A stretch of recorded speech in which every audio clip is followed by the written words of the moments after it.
Welcome, Highlander fans, to Bloody Kings, a Highlander podcast here on the Fandom Podcast Network. On the show, we cover everything from the Highlander universe, including those movies, the TV series, guest interviews, novels, audiobooks, comic books, special events, and, as I said just recently, guest interviews. This is Bloody Kings, our special guest, Ian Cassidy, Cracker Bob of Highlander Endgame. I'm Kevin, your Bloody Kings podcast co-host. So please welcome my co-host, Lee Fillingsis. Lee, I'm excited.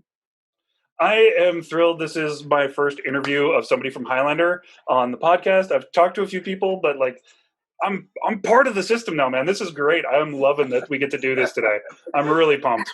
We have a very special guest today because we are celebrating the 20th anniversary of Highlander Endgame, and I'd like to welcome our very special guest, Ian Cassidy, Cracker Bob of Highlander Endgame. Ian, how are you? What?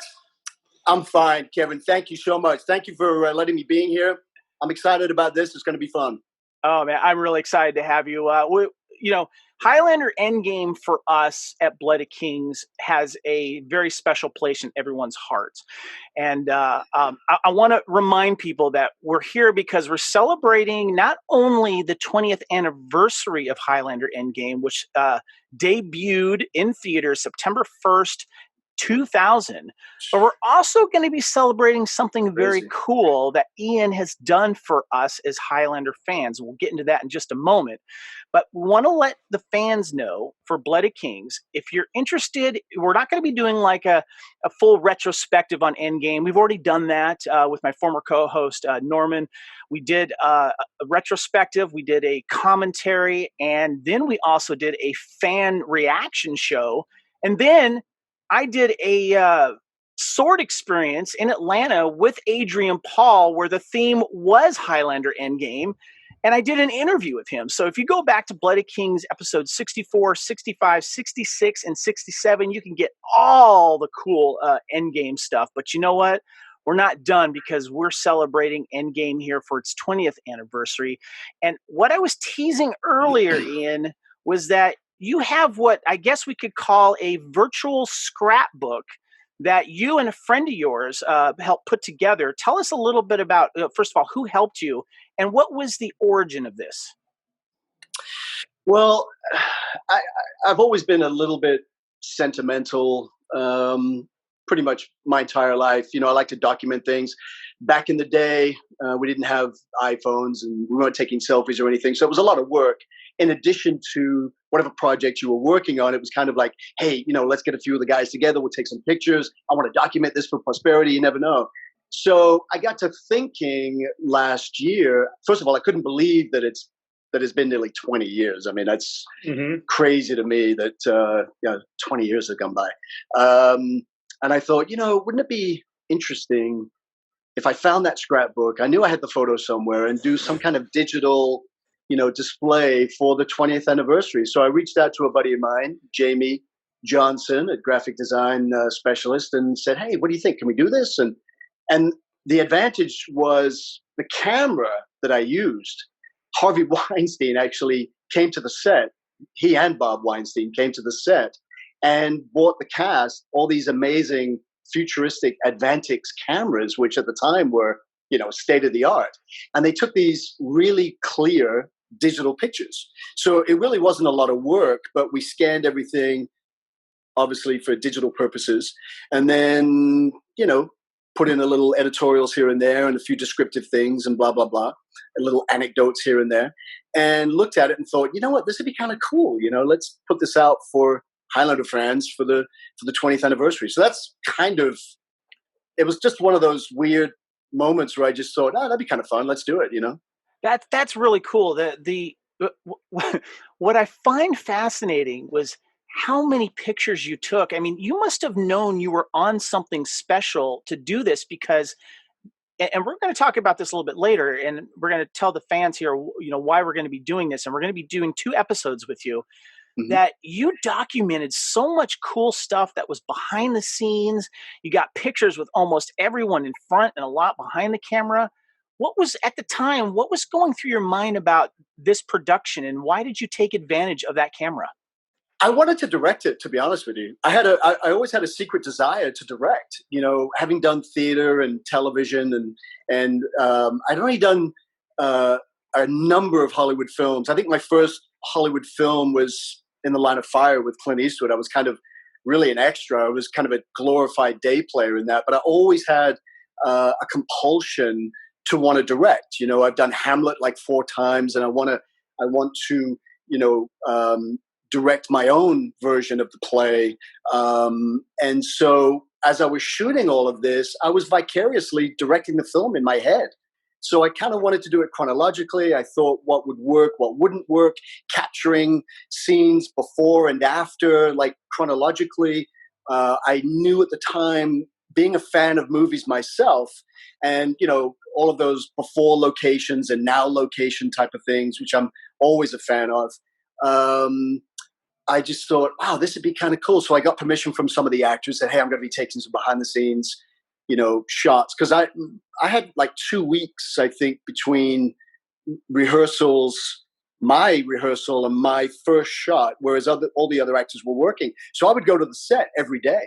Wow. And document what other actors were doing, try to get a feel for the film. And it was all to help me in the long run to get a feel for what was happening here. Because again, I didn't have a lot of experience with Highlander. I didn't have a lot of experience with Immortals. I really didn't understand the concept at the time. So to see, it was like a sponge. I was just soaking in, as young actors do. I was just soaking in all of this information, talking to, the wonderful cinematographer, Doug Milsom, who, my God, what a dream to work with this guy. I mean, here's a guy that worked with Kubrick on Full Metal Jacket. Here's a guy that worked on Last of the Mohicans. I mean, 2 of my favorite films of all time. And I thought, oh my God, I gotta talk to this guy, and pick his brain. And so that's kind of how it all started. It was really, I was kind of projecting.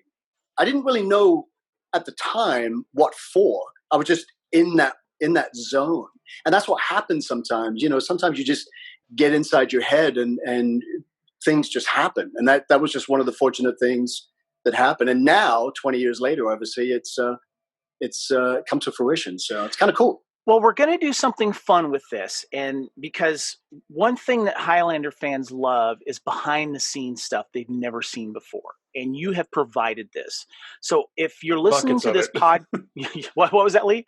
Buckets of behind the scenes. Better than, and I was. Oh, there was more too. There was more that I couldn't reveal for personal and, Understood. Yeah. Well, what's cool about this digital scrapbook that you have, and here's what we're planning on doing. If you're listening to this podcast right now, go to Bloody King's podcast fandom group. If you're not already a member, make sure you listen to it and get in there, because we're going to put this at the top. We're going to pin this to the top of the page so you can go up and check it out anytime you want.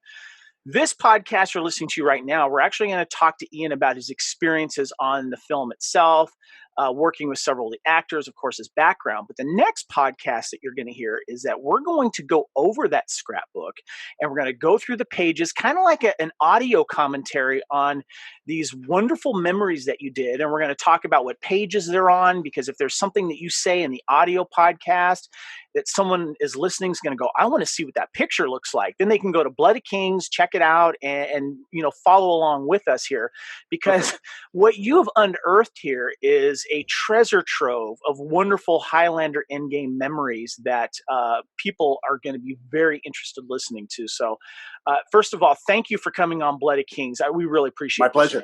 This is my awesome. pleasure. Yeah.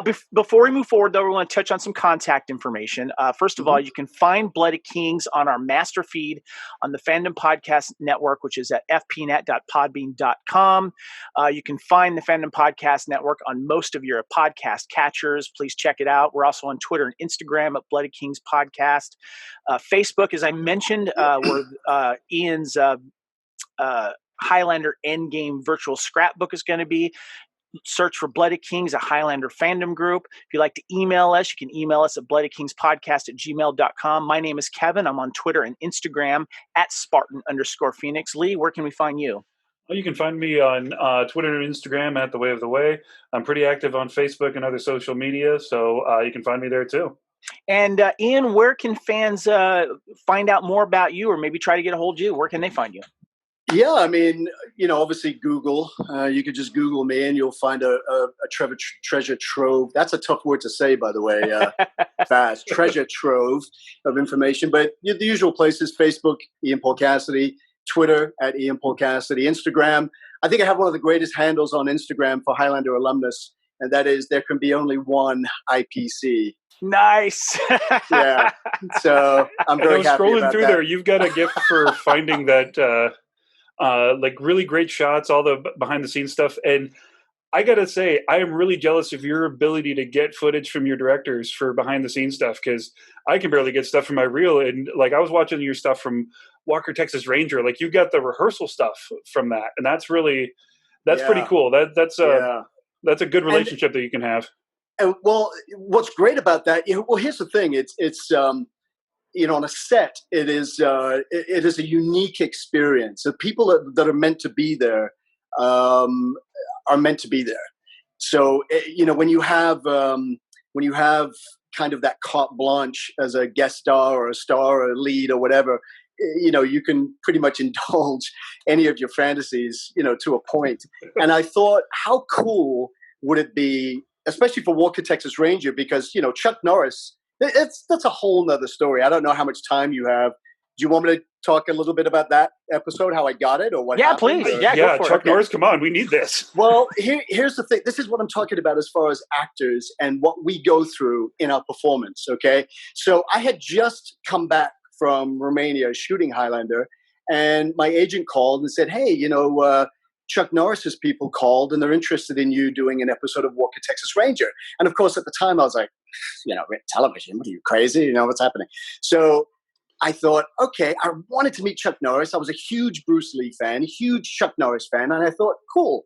So I auditioned. I won't say who the casting director was, but this was another one of those moments that I threw the ball in the air, hoping that someone was going to catch it, and we'll see what happens. So the role was typically homicidal maniac, right?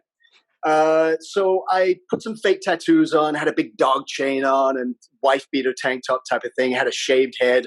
I had a Jeep at the time. So I'm driving through Sherman Oaks. I get to the casting director's office and I'm up on the second floor in the room. I'm the only one there.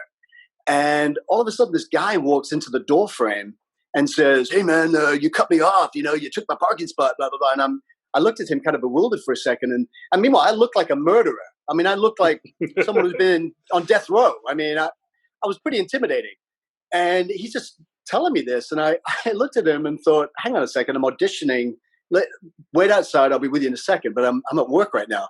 And he stepped forward and he started to make something of this. And I thought, oh, wow, this is really awkward, because the casting director was literally behind the wall that I was sitting in front of.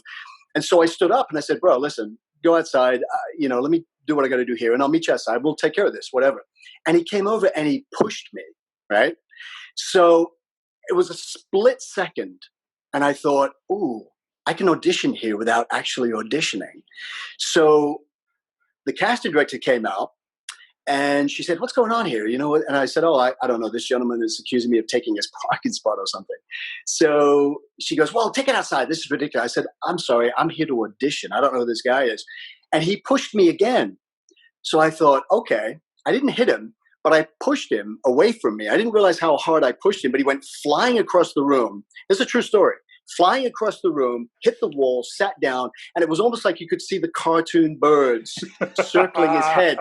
And it was a second, and I was like, ooh. And I looked at the casting director, and I said, that's the best audition you're ever going to get. And I look at him, and I go, don't ever step into my office again. And I left.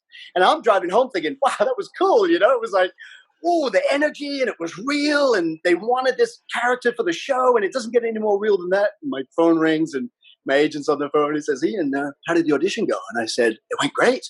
He goes, yeah, they just called. You're never going to work in this town again, and you're certainly never going to do this show again. And I went, whatever. I got Highlander coming out. I got a couple other projects coming out. I was like, whatever. I really didn't care about it. 6 months to the day, my agent gets a phone call from the producers and the casting director and said, we want Ian for this role. And I said to my agent, wait a minute, this is the show that I'm banned from? And he says, yeah. I said, well, I'm not auditioning. And he goes, no, it's sight unseen. You've already got it. But you do have to go meet Chuck and his brother Aaron and whatever. And I said, yeah, fine. So I walked in and I met Chuck Norris, and we hit it off instantaneously. And the rest is history. I was in Texas shooting Walker, Texas Ranger, and I've got, Bob Wall, who played one of the fire chiefs on the show, to my left. I've got Chuck Norris to my right. And I'm thinking, Bob Wall? Oh my God. Seriously? It was amazing. And if you go on my Facebook page, you'll see the picture of Bob and myself in the hotel lobby. I was such a huge fan, and we're still friends to this day. Lee, explain who Bob Wall is. Bob Wall was a international karate champion in the 1970s. He was one of the bad guys in Enter the Dragon, or he was one of the other guys. He played Scar. He's the guy that Bruce Lee hits him. He smashes the bottles together. That is so cool. They had like some beef on the set. Like Bob Wall is no joke. He is martial arts royalty. And I also noticed you and I have some training in common. We both trained with Guru Dan Inosanto, who was Bruce Lee's chief student in the heir apparent to Jeet Kune Do. So and he had some great stories for me as well. I mean, it was amazing. And it's interesting that Donnie Yen is in Endgame, because the similarities between Donnie and Bruce I saw as a martial arts kind of aficionado.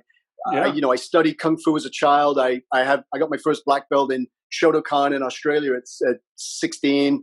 So I studied Bruce Lee. I really did. I admired him. I studied him, because I'm not a big guy. So for a guy that was only 5'8" and 140 or something, I was like, ooh, to have that kind of power, where did he generate it from? So I really studied him. So when I got to meet Dan Inosanto, and he was telling me these stories, because, they came together basically in Long Beach in 62, I think it was, when Dan and Bruce sparred for the first time. And Dan, after that sparring episode with Bruce Lee, felt like it was his first day studying martial arts. I mean, Bruce Lee, who was unknown at the time, schooled him.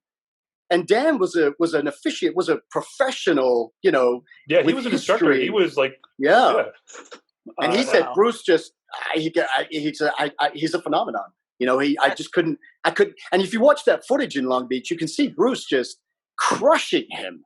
It's like Bruce knew the choreography and Dan didn't. And Dan, I mean, Guru Dan is, one of the nicest and most talented gentlemen I've ever met. He's got 40 years on me. He can still school me, and just a fantastic martial artist in his own right. On paper, Dan Inosanto is the guy that you would think of before Bruce Lee, if you didn't know who Bruce Lee was. Yeah. And, and there's, in the martial arts, we like to act like we're humble, but we all have our black belts and we all wear them proudly. And if we say that somebody schooled us, it's 5 times worse than what it sounds like.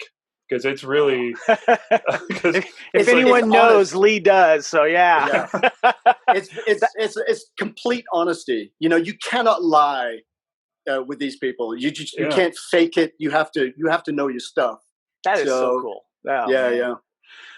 Well, I wanted to, before we move, I want to talk about your young Ian and stuff like that. But before we do that, I want to remind people with the contact information that we are now on YouTube. Ian, this is new. We just got on YouTube for the Fandom Podcast Network, and we're going to be doing some Bloody King stuff on there and releasing episodes. Might even release this video. Who knows? I'll talk to Ian about that. See if it goes up there, at least definitely the audio of the podcast. So make sure you check out Fandom Podcast Network on YouTube. Give us a subscribe. We got a lot of exclusive content available for YouTube coming as well. So make sure you check us out there. So Ian, tell us, where are you from? What's your background? Where were you born? Where were you raised? Let's start there. Okay. Born in Harrogate, Yorkshire, the northeast of London. Long time ago. Can't believe it, actually. But my father was in the military. My grandfather was in the military. My mother was a champion equestrian. My grandfather was in the military. So grew up idyllic in a quaint little Yorkshire town with nice big open pastures. And it was postcard-esque in a way. And from there, traveled to Germany and Malaya and Cyprus and Singapore. My father traveled, obviously being a military brat. So my first year, I think, schooling wise, was in Hamelin in Germany. So yeah, I mean, I was 5 years old, I think, and I have a very distinct memory of sitting in the back of a large gymnasium watching Chitty Chitty Bang Bang for the first time. And I was in the back of the hall. I remember the door was right behind me, these big swinging hospital doors that they had in those schools back in those days. Mm-hmm. And the child catcher came on and scared the crap out of me. That's still scary, though. Oh, my God. And I remembered it. It was such a pivotal moment in my life because I was so cognitive of what was happening on the screen. I cannot explain it, okay? But there are certain times in your life where things just make sense, all right? And this was one of those moments that just made sense. And I think that was when I decided at that age, I'm not kidding, that I want to do that.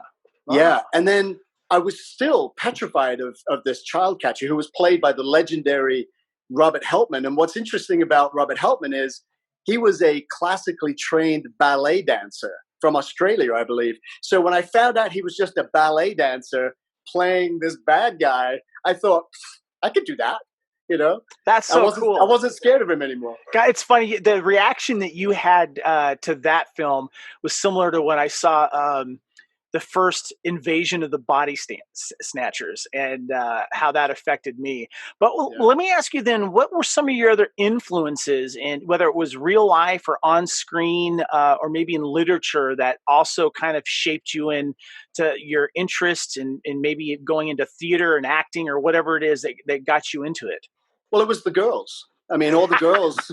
I mean, when you're a kid and you're growing up in 60s and 70s England and Germany, all the girls were going to theater class. They were dancing or they were acting. Oh, yeah. So I remember a couple of buddies of mine, we were, because back in those days, I mean, there's no apps. There's no, you had to physically go down to class or the theater or wherever it was. And that was my main motivation in the beginning, was I just wanted to meet girls.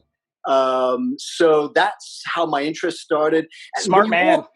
Right?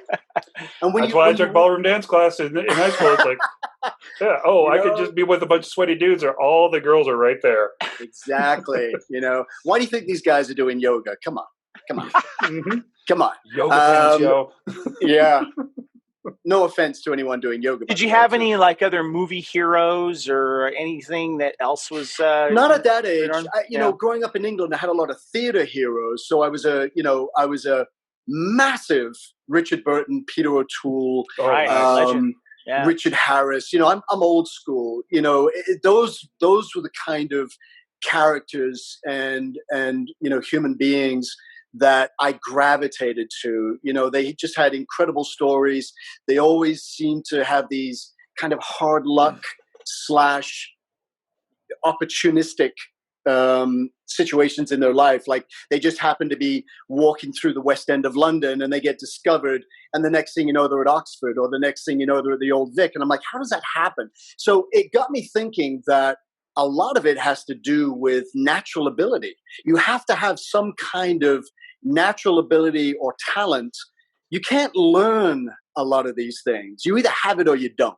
Right. I think it's one of those things. I know a lot of actors go to school and they go to classes and they continually go to classes, but you have to have it in there somewhere. And really, class is only supposed to refine it and bring out your kind of accoutrement of attributes as an actor. Because as you know, every actor has different characteristics of themselves. Kevin Costner wouldn't be able to play a Tom Cruise role, or that type of thing. Right. So I was always enamored by these old school, Welsh and Irish and English actors that, and even going back to Europe as well. I mean, there was some, actually going even further back than that, Buster Keaton, Charlie Chaplin had a knack for comedy. Even though I didn't know it at the time, I had this kind of timing thing that worked. And I don't know if that's just being English or whether it was just something I developed. I don't know. It just happened. Gotcha. So that was my introduction to theater. I loved it. I loved the idea of reading text and making it mine. I don't know where that came from. That's I can't cool. really, I can't that's really really cool. explain that. Yeah. Lee, and to this day, as an actor, that's what I do. If I don't find it in the text, I can't play the role. And there's been situations like that, like with The Matrix. When I first read the script for The Matrix, it was for one of the, the shade wearing agents. henchmen, or the agents. Yeah. And I couldn't. Back in the mid 90s, I think it was 93 or 94, I got the script for that. And I'm like, I don't understand this. So he's in the computer, he's not in the computer. Is this like a Tron thing? I couldn't relate to it. So I passed on it, and that happens all the time. So you either relate to the text or you don't. That you have to find something in it to be able to relate to it. And then you can kind of find your path. Yeah. Well, I'm going through something like that right now. I'm casting director on a independent film. My first time doing that, and I'm looking at the script, and I'm kind of getting notes and everything.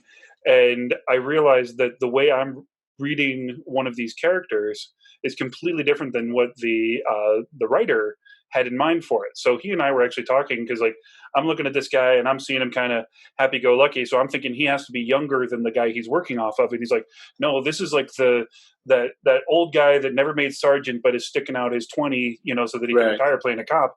And so like I'm like, oh wow. And making the role your own is one of those crazy things. Until you do it, you don't understand how important it is. And that's kind of that's a really cool thing that you stumbled on your own, because it's not so many actors. We were kind of talking earlier, just think that they're going to be told exactly what that character is, and that it's all just implicit in the dialogue, and that you don't need the backstory. But like you look at some stuff, and you just have to know. But yeah, and that's why you have actors like Al Pacino and Robert De Niro and the Peter O'Tooles and the Richard Burtons, is because they understood how to play this character. And if they didn't, they just made it up. But because they were just so brilliant at it, they all had natural talent. I mean, you can't just be an Al Pacino. It just doesn't. If you watch Serpico, I mean, one of the greatest movies ever. You don't learn that. This is something that you have inside of you, that you can find it, and you're not afraid to take the chances and put it out there. And that's what I find interesting about actors today, is they're so conscious of their appearance. They're so conscious with social media, and they're afraid to take these chances. So you get these kind of saccharine-esque performances that almost get there, but they don't really get there. And that's, I think, why people gravitate to all of those wonderful movies back in the 70s, where it was gritty. You could literally taste the streets of New York in Taxi Driver, or any Brian De Palma movie. You can sense it. The weather conditions in the scene, and the actors sweating. I mean, those are movies to me. Definitely. I did have some questions about your other training. We kind of touched on, you did Shotokan and Kung Fu.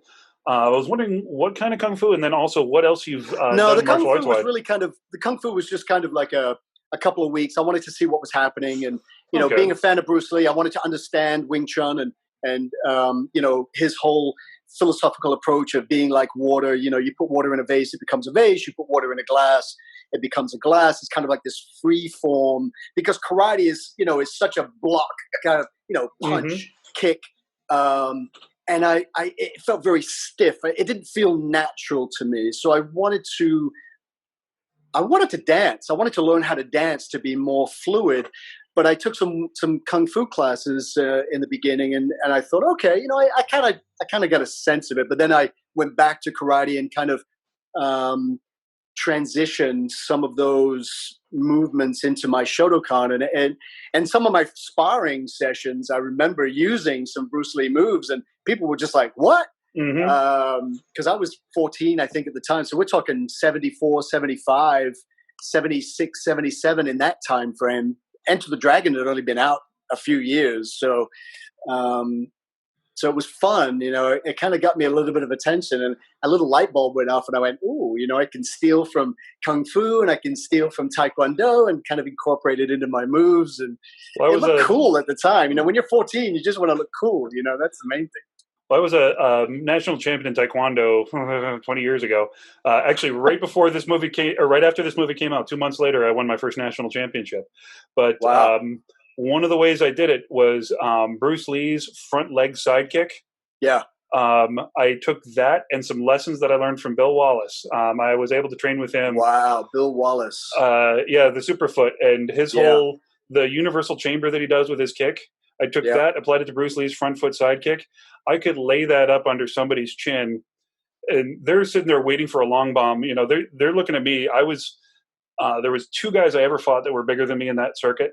So they're waiting for me to move, you know, throw those big heavy back leg kicks. Wait, there were guys bigger than you? There was 2, and I beat them both. And the one guy, it was the only time my dad was ever truly scared while I was fighting. The rest of the time, my mom was terrified, but my dad's like, if he can't take this guy, he earns it. But there was one guy, he had pecs as big as my butt. I mean, just beef. And I folded him in half with a back kick in the middle of the first round. And I had him, I was like 2 steps ahead of him the rest of the time. Like I wasn't 3, and I definitely was fighting the whole match. But if I hadn't landed that kick, that would have been his match instead of mine. That is what you did. You took a chance, and that's the thing that I try to encourage in a lot of people is if you don't take that chance, you're never going to know. Yeah. You know, so you have to test yourself once in a while. So if you hadn't have done that, who knows where you'd be today. You had some questions about his early work and what stuff he was on. Oh, yeah. I'm sorry to do this to you, man, but I am totally nerding out. I remember when your episode of Numbers dropped. Right. Because that was the first TV show I TiVo'd. Because I'm kind of a nerd, and that show, for those of you who don't know, they basically they weaponized math, and they kind of took okay, here's how you use numbers and equations, and then I'm like watching this, I'm like, that's Cracker Bob. I just got to ask you about that one. What was it like being on that set? Because that was actually a really cool episode. Yeah, it was cool. I mean, Rob Morrow, I knew Rob, obviously from his stints with David Lynch, and respected him greatly. And he was directing this episode, and I got a phone call saying, can you come down and meet Rob? You know, he wants to discuss this kind of, at the time, I think he was looking for some kind of Eastern European slick kind of mobster guy. And I walked in, and I had this mop of blonde hair, and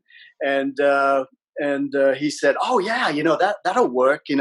So we talked about the character, and I asked him a little bit about what was happening here, and decided to go on board with it. It was a fun shoot. When you are directed by actors, like an actor's director who gets it, who understands what this actor is doing, and allows the actor to, like what we alluded to earlier with directors, some actors overcompensating and asking directors for more information that they should be asking for. He allows actors to go through the process. And to me, a good director is just somebody who says faster or slower. More energy, less energy, faster, slower, and let the actor be creative. Let the process work itself out. And that was great about working with Rob. And it was one of my first experiences. So, and then the rest was just, showing up to do this scene, showing up to do that scene, and getting squibs applied, and getting, I've pretty much died in every movie or TV show I've ever done. Me too. I think the only thing I've survived twice. Was Desperate Housewives. There's a couple more I wanted to ask you about. One really big one, but your TV stuff. You were on so many of my favorite TV shows. I mean, we already talked about Walker, Texas Ranger. I'm going to get to The Pretender in a minute, because there's a really cool story that I want you to tell everybody. Yeah. But Pensacola Wings of Gold. Oh my God. I love that show so much. Like it's wait. What was Pensacola Wings of Gold? Come on. This was basically Top Gun on TV. Yeah. And it was these guys. They start off as nuggets, and they go through flight training in Pensacola, Florida. We've actually got a family cabin nearby, so I've seen a lot of these guys. But one of the main actors from that show is actually on SWAT right now. Is Kenny? I forgot his name. I had it in my notes, but I flipped the page. But just a great show. It had not Josh Brolin, his dad.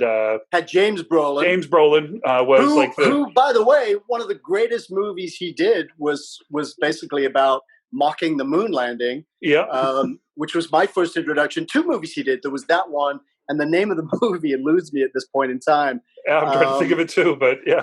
Where they go to Mars. They allegedly go to Mars or something, and they fake it. They're in the desert, and anyway. And then the second movie was, of course, Westworld, which he did with Yul Brynner. And so here I am working with James Brolin. I'm like, oh my God, So to me, as a young kid, Okay, this is coming back to me now. Okay, Yeah. I'm looking at the picture now, and it went for 3 seasons. And you played Bogeyman. Yeah.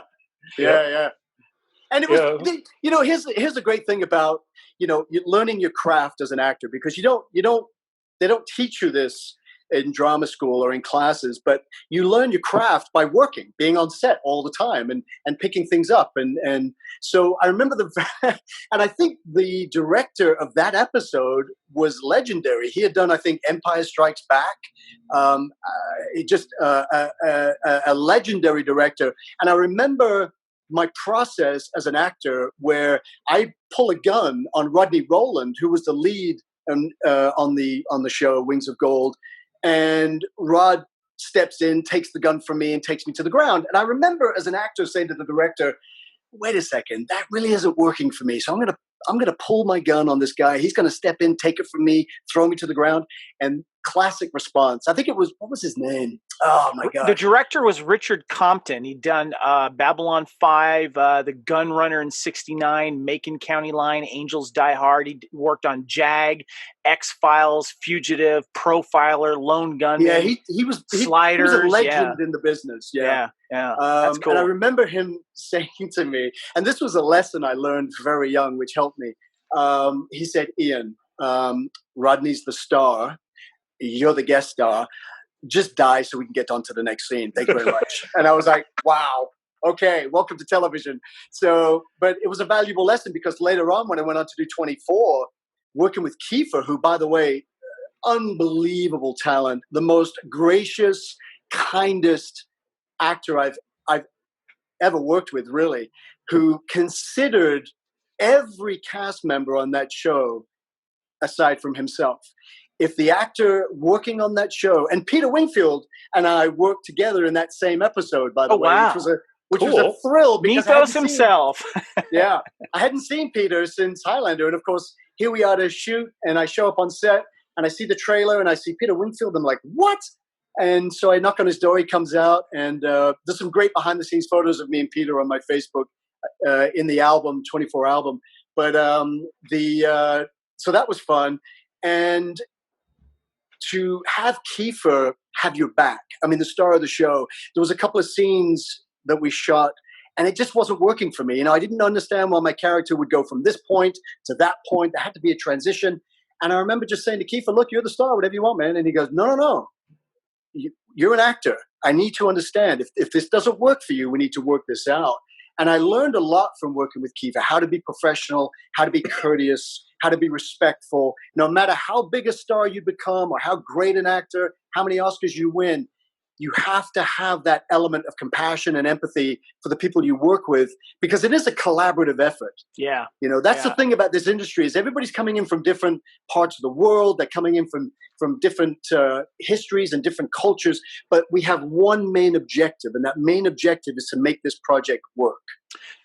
Excellent advice. Before we move on to Highlander, go ahead and talk about Pretender, because I know that Lee. Yeah, this is cool, everybody. It was a great role. I mean, it opened up a lot of doors for me. You played Zed. I did. I played Zed and then some. To give a little backstory on that role, again, the audition process. So John Aiello, wonderful casting director, back in the 90s. The 90s for me, mid 95 to 99 is when everything kind of broke out. When I first came to the US, which was 89, I think, I had a history of theater. I had a history of the dolphin show that I did at SeaWorld in Australia. I had a kids show, a national kids show on Channel 10. So I had a history of this kind of performance world, so to speak. And I again, as I alluded to earlier, was a big risk taker. I had no fear. So when John Aiello called me to say, we have this role on Pretender, and at the time, The Pretender was a huge show for NBC. I mean, it was massive. And I said, yeah, I'd love to come in and read for that. And it was basically two brothers, and I think it was the episode, 1 or 2 episodes before my episode, that I initially read for, and it was about 2 bank robbers that take everybody hostage. And there was a part in the script where I had to repeat something to my brother in the show. And as an actor, as a human being, I'm not a big fan of the written word where actors have to repeat themselves. When they say, do it now. Like, do it didn't suffice. Yeah. I need to actually, emphasize, do it again. I have to say it again. So I was never really a fan of that. So what I decided to do was replace the word or replace the sentence with action. And I had this banana, and I thought, well, I'm a bank robber. I get hungry. I'm going to be sitting there. My brother's being a douche in the show, And I didn't want to say, hey, Bob, do it now. Don't make me repeat myself. And I thought, nah, whatever. So I'm eating this banana, and I said, do it, whatever the character's name was, John, just do it. And he showed a little bit of apprehension. So I thought, well, I'm not going to repeat it. So I threw the banana at the producers in the room to emphasize my point, because I'm a huge fan of silence. I think silence and projecting, your intention through your eyes and through your body language is much more powerful than having to repeat yourself. So in the audition, there was all of these producers, and one of the producers, who his name eludes me at this point in time, but he was a huge producer at Fox, happened to be in a wheelchair. And it just so happened, inadvertently, I had thrown the banana in that direction. So he had to kind of duck as the banana went flying by. Now, at that moment, I found out later, John and everyone else looked in the room and thought, oh, no, here's Zed. If anyone's going to be able to throw a banana at a handicapped producer in a wheelchair, this is our guy. So after the reading, they took me aside and said, Ian, we have a role for you in a couple of episodes that you'd be right for. So let's forget about this one. And so the rest is history. I went on to become Zed in The Pretender. And it was the first episode, I think, for me, where I really I was the lead guest. So I had so much power on that set. And all of those guys went on to do 24, and they went on to do all of these wonderful shows. And I remember Michael T. Weiss coming up to me at some point saying, Ian, it's so refreshing to have a guest star on the show that is willing to throw some mud in my face. Because everyone at those, back in those days, in 90s kind of, serial television, guest stars kind of held back. You really didn't want to offend the star. You didn't want to ruffle anyone's feathers, play it safe. But I just went all out. I said, you know what? This is who I think this character is, and I really need to be as broad as possible, because he is an authoritative figure. He has to command some kind of power, and what is the hold over these people? Why are they with them? So he had to be charismatic. He had to be fearless. So I was going into all these scenes with that, and Michael took me aside and said, "I really appreciate it. It's refreshing." And in hindsight, it helped him step up his game a little bit too, because when you have somebody bringing it to you, because when you read off camera with actors, there are some actors who just get off camera and they're just like, they're reading their lines like they're reading the Sunday paper. It's like, yeah, this is where we get off the train and go, rob that bank, and you're like, you can't work to that. Right, right. Like, give me something, give me some emotion.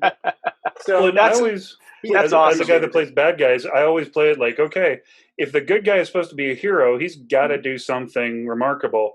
So if I'm just playing patty cake with him in a fight scene, like it just looks like, okay, anybody could have taken me out. But if I bring my game, doing what I do, I think it's, kind of cool. Did also want to point out, you've got like some royalty in this episode as well. Howard Hessman was in that. He was on WKRP in Cincinnati, Head of the Class, Billy Jack, which I'm assuming was a movie you enjoyed back in the day. One of my favorite movies of all time. Yeah, he was one of the hippies. So yeah, that's awesome. I mean, that this goes back to Dennis Hopper days too. I mean, Dennis Hopper and his involvement with Billy Jack at the time, that inspired me a lot. There's interesting facets for actors when they take roles. And I know a lot of actors work for the money. A lot of actors work for locations. A lot of actors work because they're working with a director or a screenwriter or whatever. But again, you have to find those moments, and to be able to work with certain specific actors that I grew up with,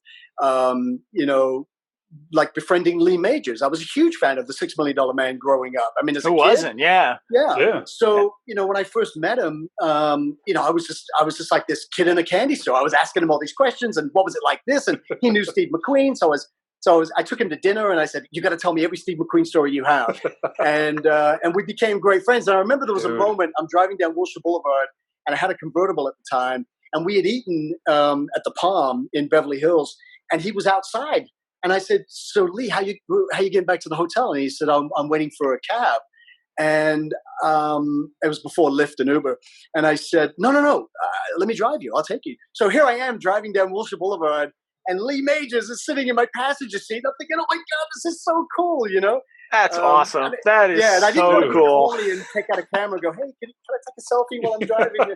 That's one of the moments I will take to my grave. And I think less is more in situations like that. And I think he respected me a little more too, not being that guy. Right. But yeah, taking these roles, working with Howard. I was a huge fan of WKRP, and he was very funny, like off camera, just hilarious. Like Damon, cool. Damon Dash. People don't understand Damon.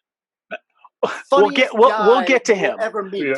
We will get to him, but we need to get into Highlander right now. I mean, first of all, I think you could give a clinic on doing auditions, and I love hearing your audition stories.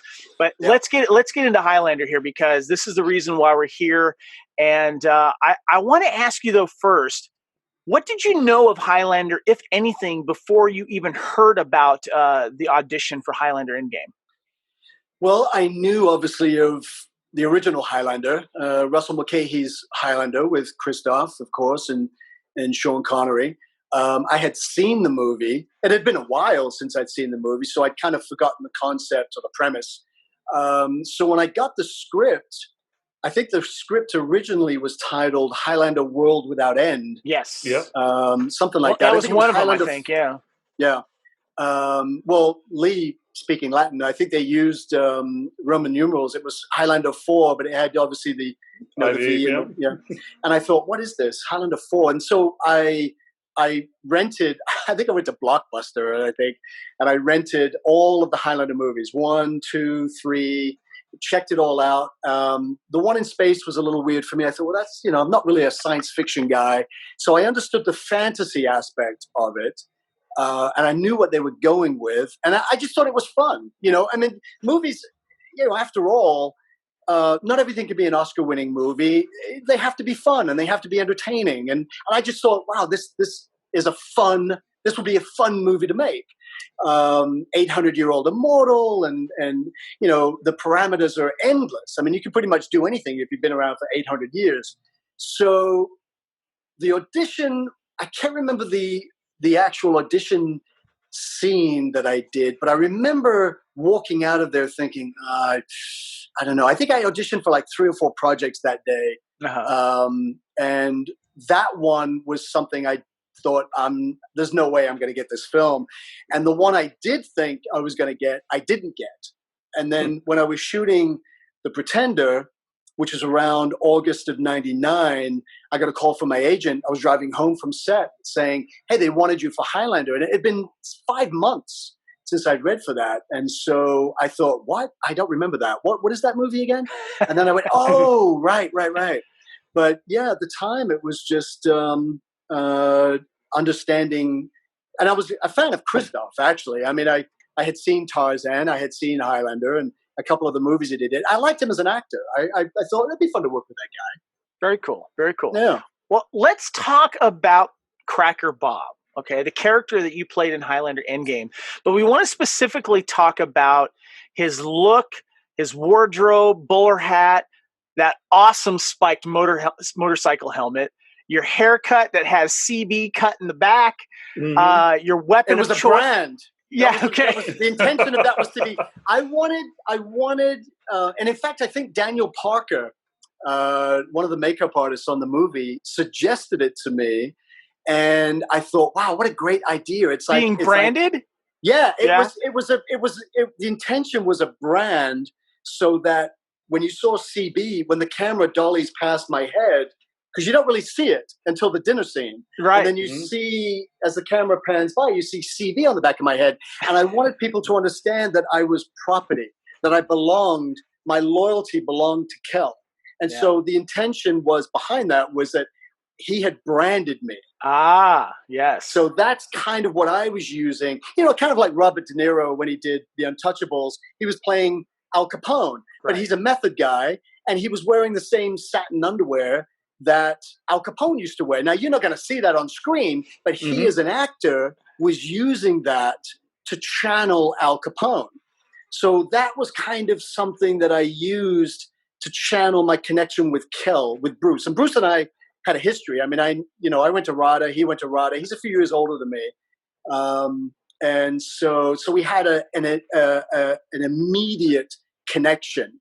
Okay. And so it was just something that it was our little secret. It was something that that's so cool. I thought it was like because it was very popular to shave stuff into your head at the time, and so that's cool. Tell us about the look of Cracker Bob.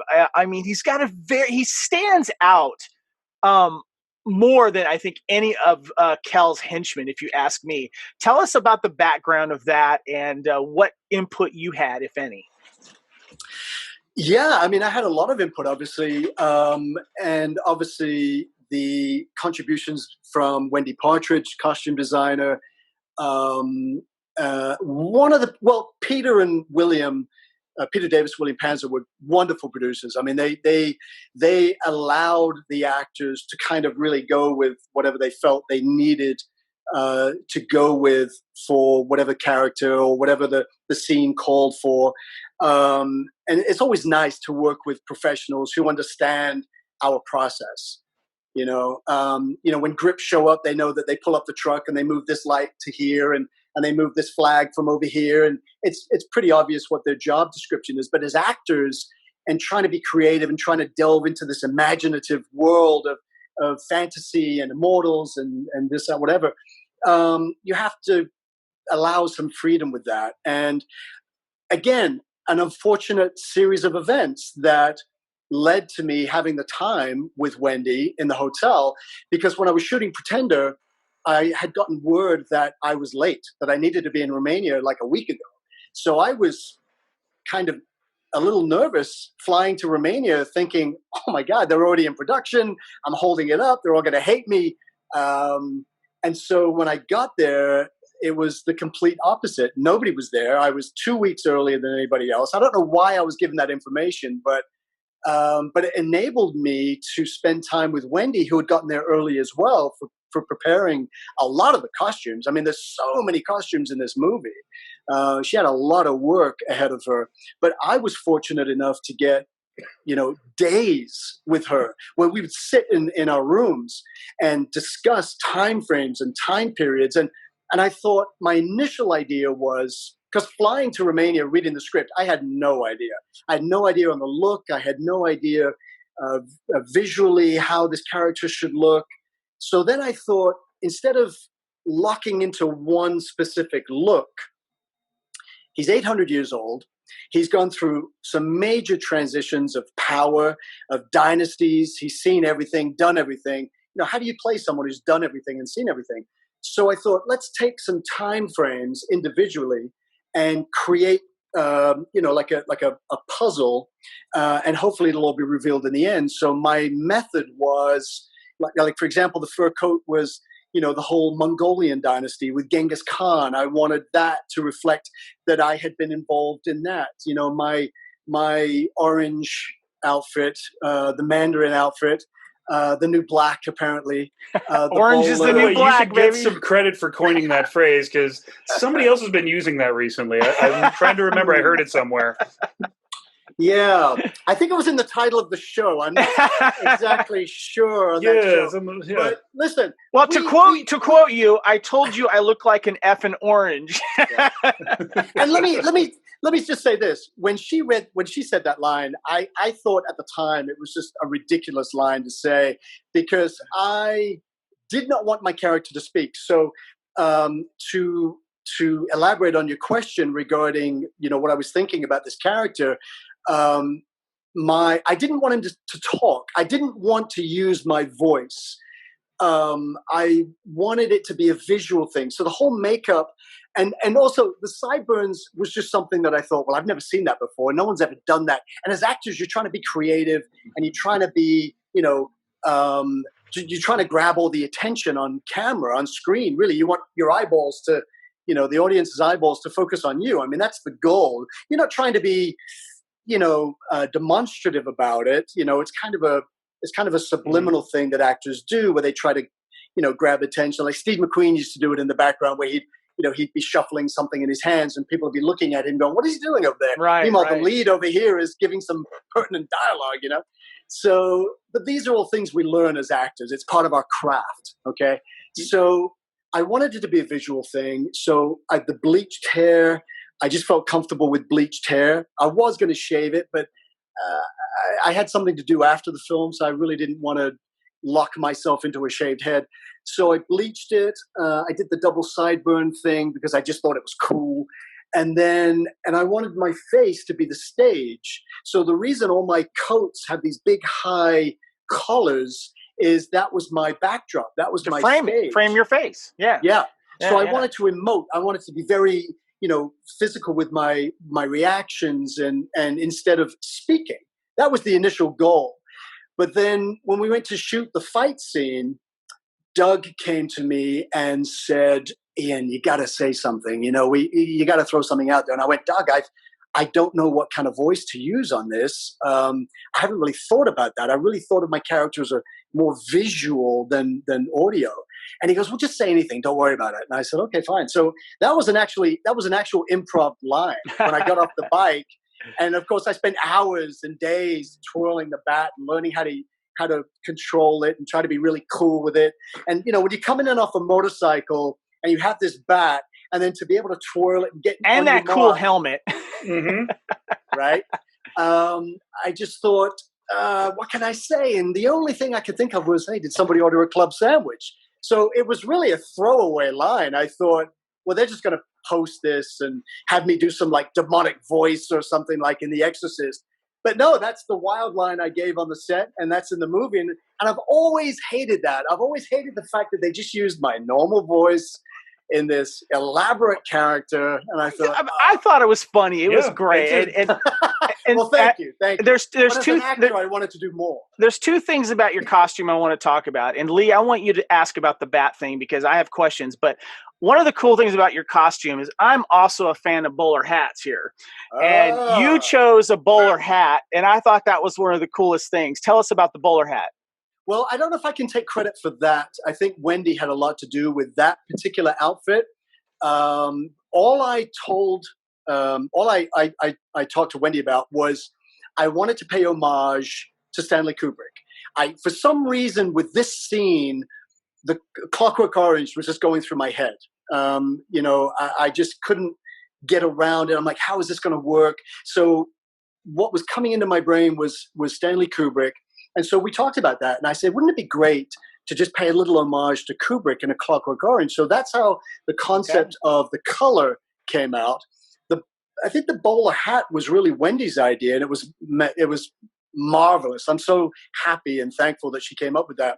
And all the details, if you look at the hat, there's all these little pins, and all the little pins around the brim of the hat are all transitional, generational history, if you will, of Cracker Bob's life. Yeah, I'm looking at it now. There's all kinds of little different things up there that show certain parts of his life, or like little tributes and stuff like that. Yeah. Do you remember what they were? The interesting thing about the cuffs is that shirt had sleeves on it, and I put it on, and I thought, the sleeves didn't really work for me. I wanted to show a little bit of beef, and I wanted to show my arms.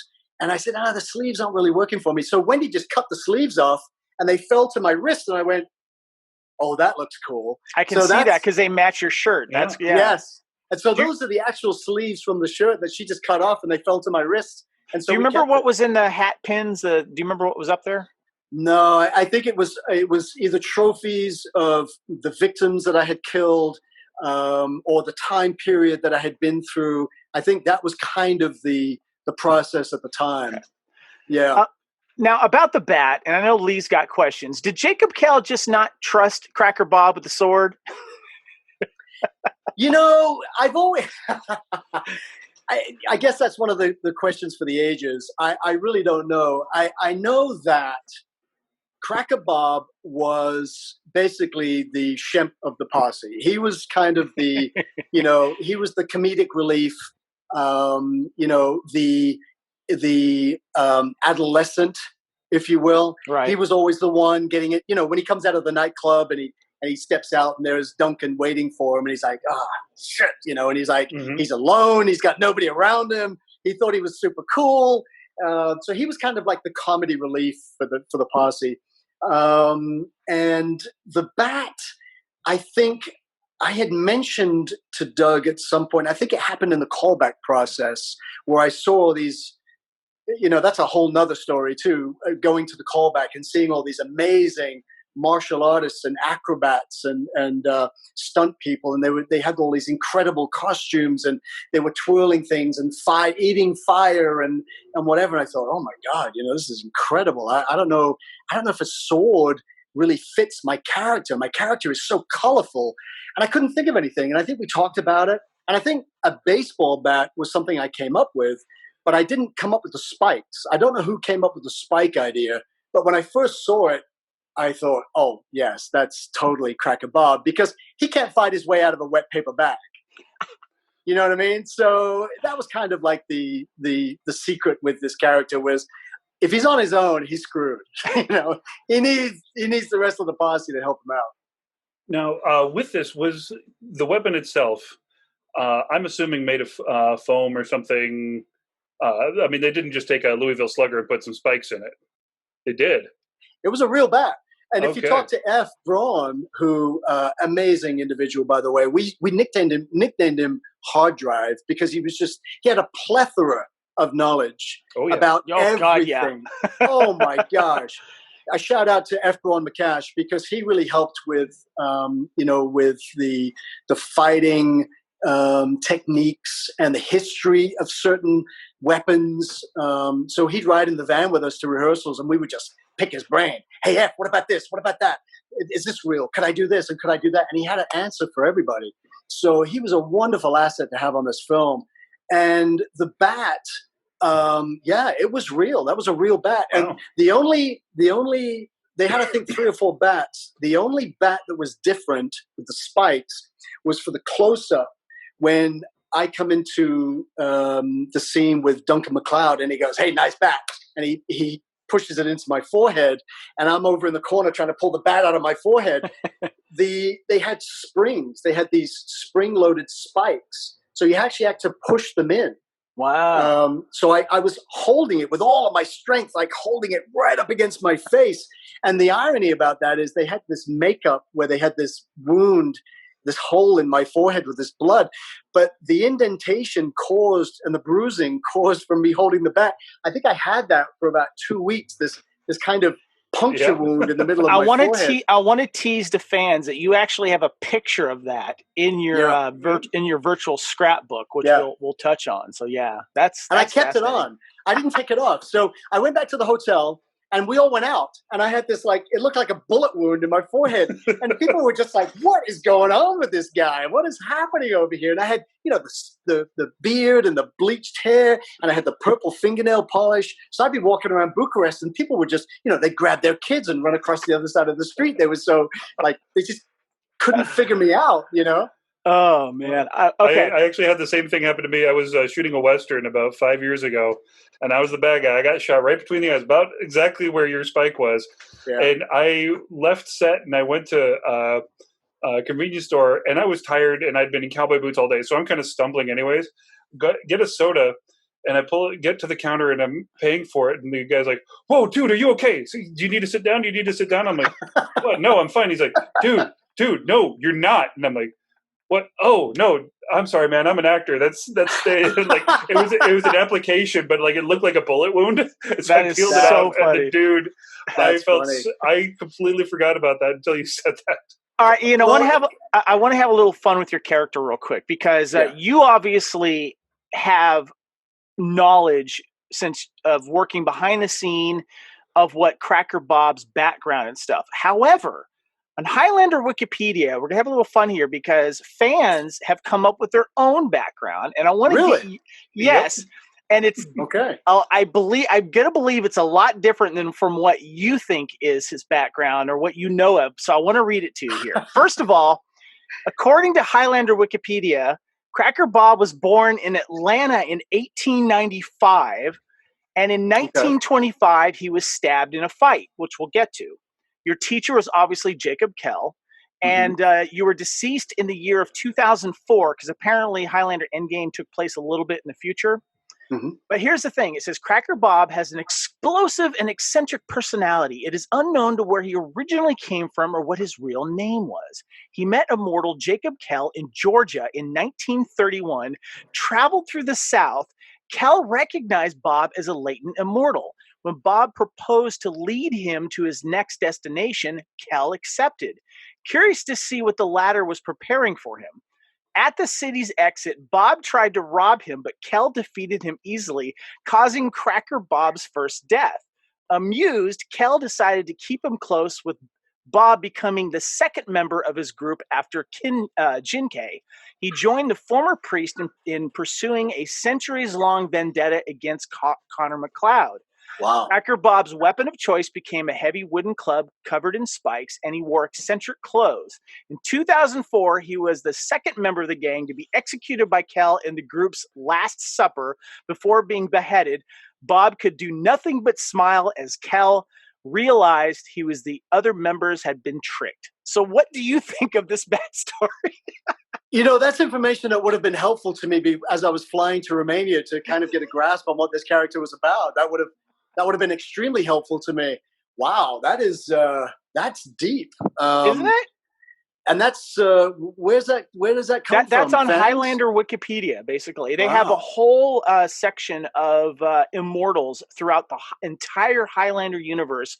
A lot of it is more canon that Highlander fans consider than others, because the other stuff I think is just written up by fans because we didn't get a background, and this might be the case. Yeah. So what do you think? I think it's amazing. I mean, I'd like to talk to Greg and Joel about the backstory on Cracker Bob. I mean, if they agree, then yeah, that's fantastic. I love it. That makes him a lot younger than you thought, though. A little younger, yeah. I mean, I was told 800 years, somewhere in that vicinity, which is why all of my costumes reflect the centuries that have gone by. Wow. So, okay. It's just weird that you had a different accent and you're from Atlanta. Yeah, we were talking about that. Like when Kevin showed me this, I'm like, yeah, it's kind of British. If somebody had told me that prior to shooting, I would have said, that's not really going to work for me. I can't see this guy coming from Atlanta and in the 19th century. This guy, was probably born in Tibet, in like 1100 AD or something. I had something a little more elaborate inside my head about where this character came from. So, but that's interesting. I have to check that out.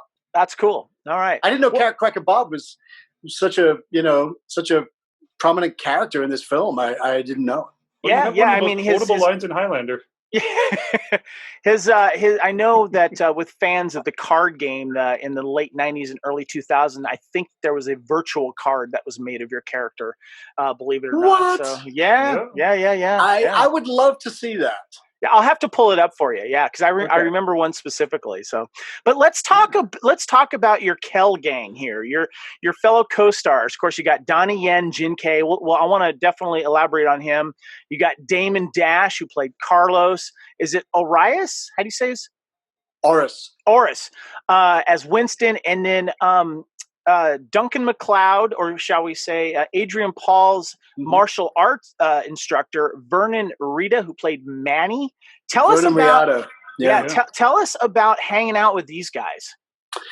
I mean, it was great. I only had experience working with a couple of the cast and crew. Chris Lepps, who was Christoph's stunt double, I knew from LA. John Medlin, who was one of the stunt coordinators, I knew John from LA. The rest all came, and Bruce, obviously, I knew. I didn't know Adrian. I knew him as that TV guy, the Highlander TV guy, but I'd never met him.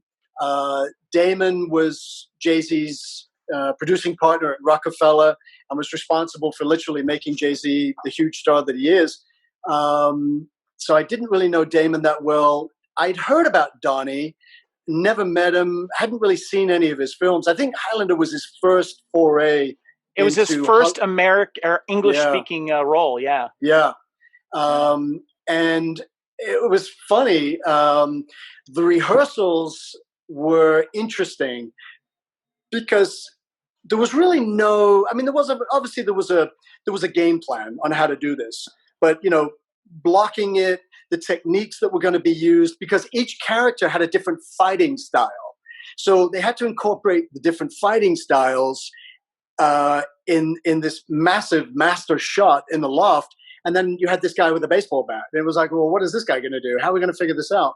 So the rehearsal process was good because for the posse, essentially, not so much Adrian, but for the posse, it allowed us to bond as a group and really get to know each other and really get to spend time with each other. So if you notice in the behind the scenes scrapbook, Donnie and I spent a lot of time together. We went on sightseeing expeditions. We were caught in the middle of a protest at one point, and we didn't know what was going on. And I'm like, well, I'm glad I've got Donnie Yen here because I don't know what's going to happen. Because I turned to Donnie, I go, Donnie, stay close, don't disappear.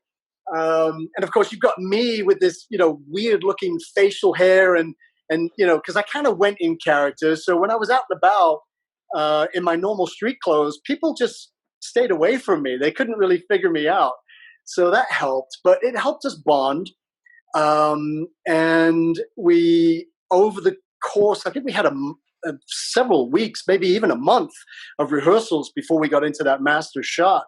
So by the time we hit the set to shoot, we were brothers. We had bonded, and we were as one, so to speak. And poor Adrian, who we kind of avoided, and it was kind of part on purpose and subliminal and part unavoidable, really. We kind of would all hang together and take off and do our thing, and he was always left out of the group. So when we got to shoot that initial scene on set for real, there was a little bit of animosity between the two parties. And that really worked for the film. If we'd had all been really great friends and all, bonded per se, I don't think it would have captured the essence needed for him to fight us. Right. So I feel bad for Adrian because he kind of was left out of several. He's like, I want to go out with you guys. Yeah, come on. We'd all be in the lobby hitting out. Donnie and Damon and myself and Aris and Adrian would come running out. Hey guys, what's going on? I'm like, see you later, bud. It's interesting you talked about that because you're talking about working with Kiefer Sutherland, and he famously separated himself from the cast on Stand By Me so that those boys would have that kind of, they were like best friends, and then here's this big scary guy, and so you guys are the bad guy best friends, and he's the scary hero. Well, you got to remember too, this is before, Doug showed up, the director Doug showed up. So we had 3 or 4 weeks, I think, before that happened. And so, most films, when you hear about Brian De Palma shooting Casualties of War, with Michael J. Fox and Sean Penn, Michael J. Fox was kind of a TV guy, Family Ties, et cetera, et cetera. And Sean Penn was a bona fide movie star. So there was this instant kind of animosity between film guy and TV guy. And I think Brian De Palma made mention several times of in the close-ups or the insert shots where Sean Penn would whisper in Michael J. Fox things like, just to kind of set him off, things like, hey, TV actor, what's up, TV guy? And you could see, Michael J. Fox just going, and there was a couple of scenes where, because Michael was kind of an affable protagonist. He wasn't really known for being this kind of, heavy character. And Sean and Brian De Palma helped him get that out, because there was one scene where Michael J. Fox really gives it to Sean Penn and says, I've had enough, and you can see the look on Sean's face of, wow, he really stepped up to the plate here. But I think before that, Sean Penn had punched him in the stomach, to just kind of piss him off. These are the kind of things actors do. It's games. We play games. It's make believe and fun, and you just want to try to be as creative as possible. And what can I do to piss off this actor? What can I say before camera rolls? That's going to really get him agitated. And I've done that a couple times as a technique where just before that, I'll say something. Tell us about what a lot of fans were curious about. I remember when we were doing that whole run of podcasts celebrating Endgame was Donnie Yen, because Donnie Yen, when you look at the special features on the DVD, he mentions that this is his first U.S. production that he's done, and he speaks English in it.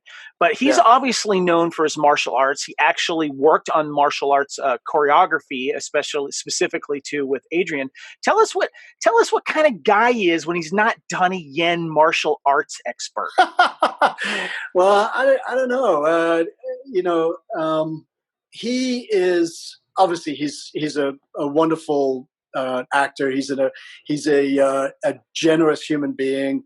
When you see somebody with that kind of capability, I mean, he's been considered the next Bruce Lee, the next Jackie Chan. His speed is for real. His power is for real. So there's an instant respect with someone like that. Even though you don't know them, the aura of that person is in the room. So the elephant of Donnie Yen could, kick our asses at any moment in time, So we were always really respectful. But again, as actors, it was a collaborative. It's all about respect. It's all about professionalism. And so he was actually doing more for us than we were doing for him. He really wanted to be a part of this production and understand the Hollywood process, because it's completely different in Hong Kong than it was in Hollywood or an LA production anyway. But Donnie, he's a funny guy. I mean, all of the guys. I mean, Bruce Payne is a funny guy. There were moments when Bruce got really sick. He got pneumonia making this film. That's right. And, you had a stand-in for him, right? He had a stand-in a lot of the time. The scene in the loft where the wind is blowing after the quickening of throwing Adrian out of the loft, was his stand-in. And so again, as actors, you have to project, and use some truth to make the scene work. Otherwise, it just isn't going to work. And with Donnie, he was watching all of this. So I think over the course of filming, he became more of a method actor, There's, I don't know if you have time for this little anecdote, but the very first scene where you see the posse, where we come walking through the salt mine, yes, we're backlit, and it was the very first scene where all the actors were in their outfits, in their costumes. You got to see the characters, and this is an elevator you had to take down like 100 feet to get to in this famous salt mine that's in Romania.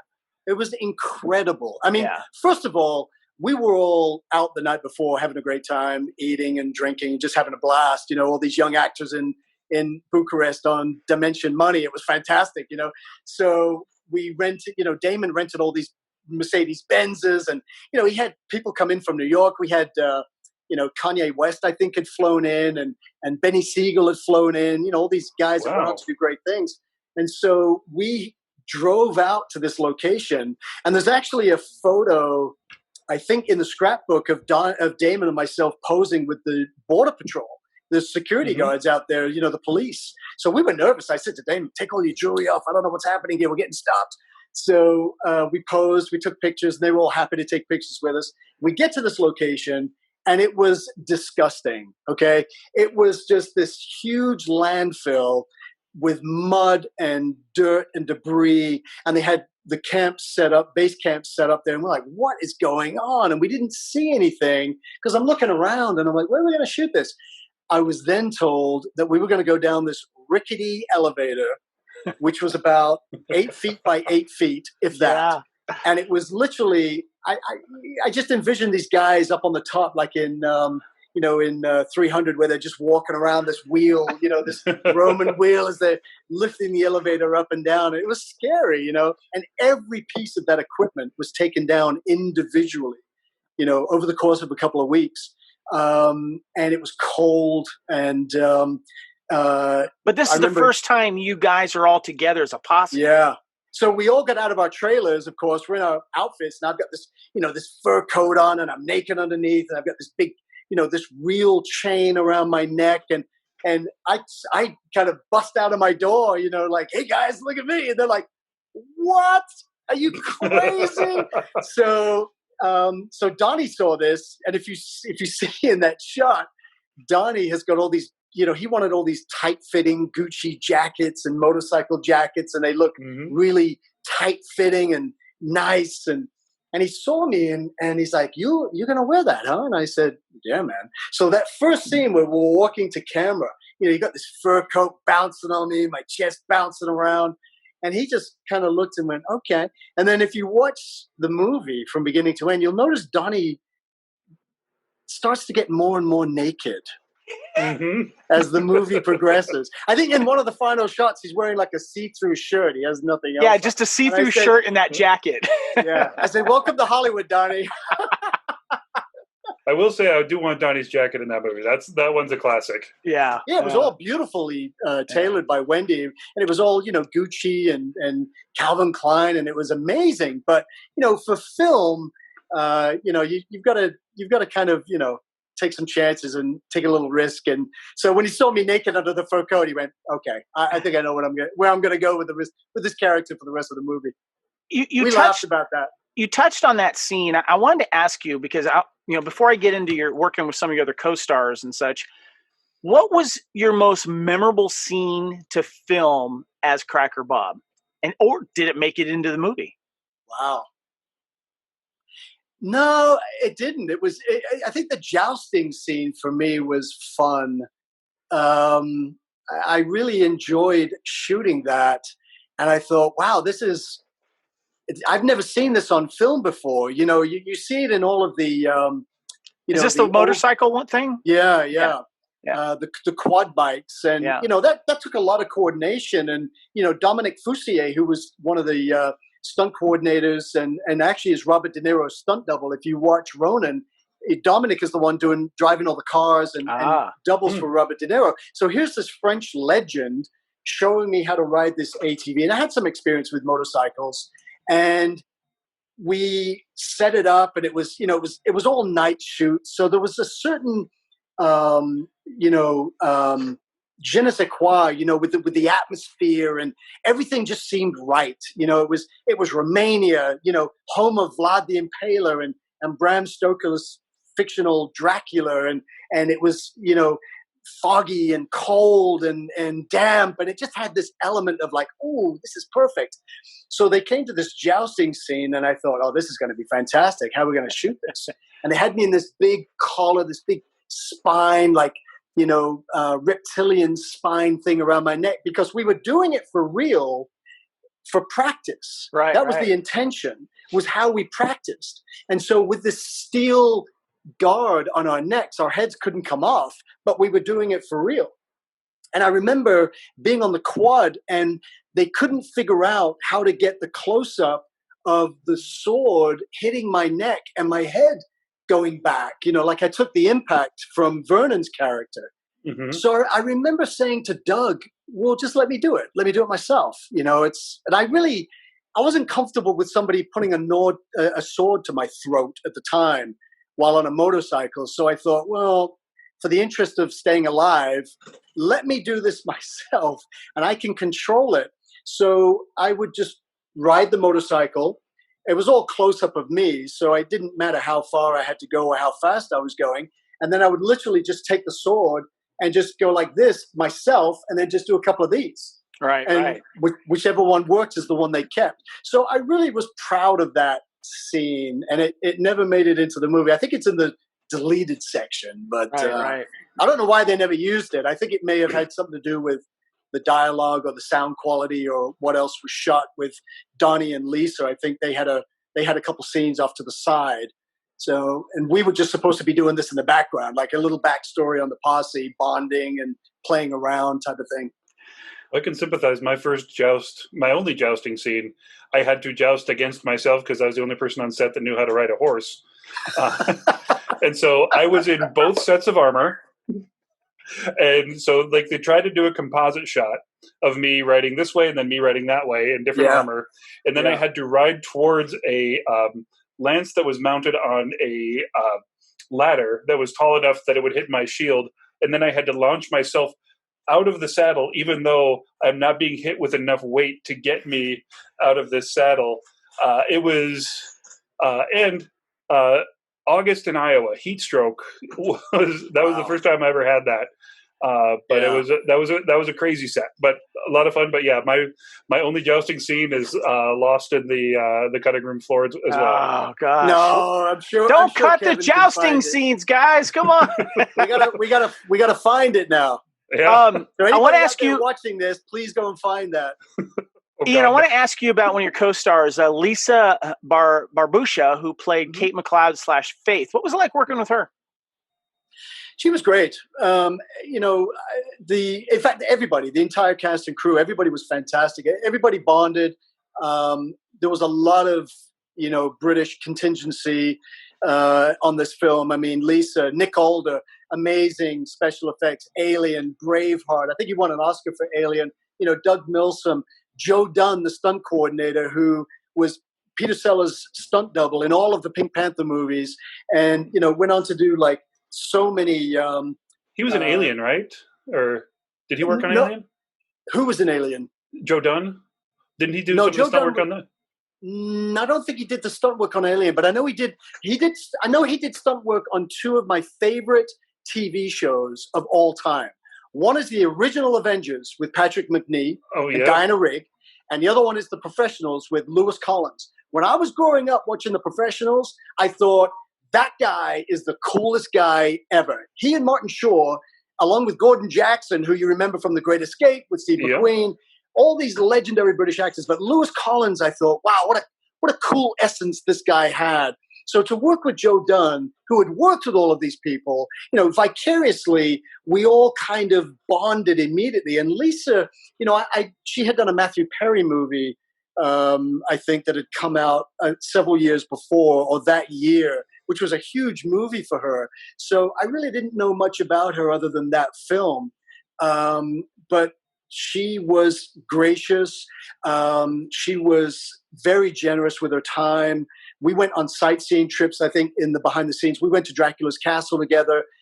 She had actually planned the whole trip by herself, and I just found myself on that day doing nothing. And I think I ran into her in the lobby and said, hey, we're going to touch on those because those are some cool pictures that you took. Yeah, that's awesome. She said, come along and hang out. So we got to spend like a whole day together. And I wasn't sure if this was before we had shot the loft scene or after, but whenever you can spend time with the other actors off set, you use a lot of their personality in your performance.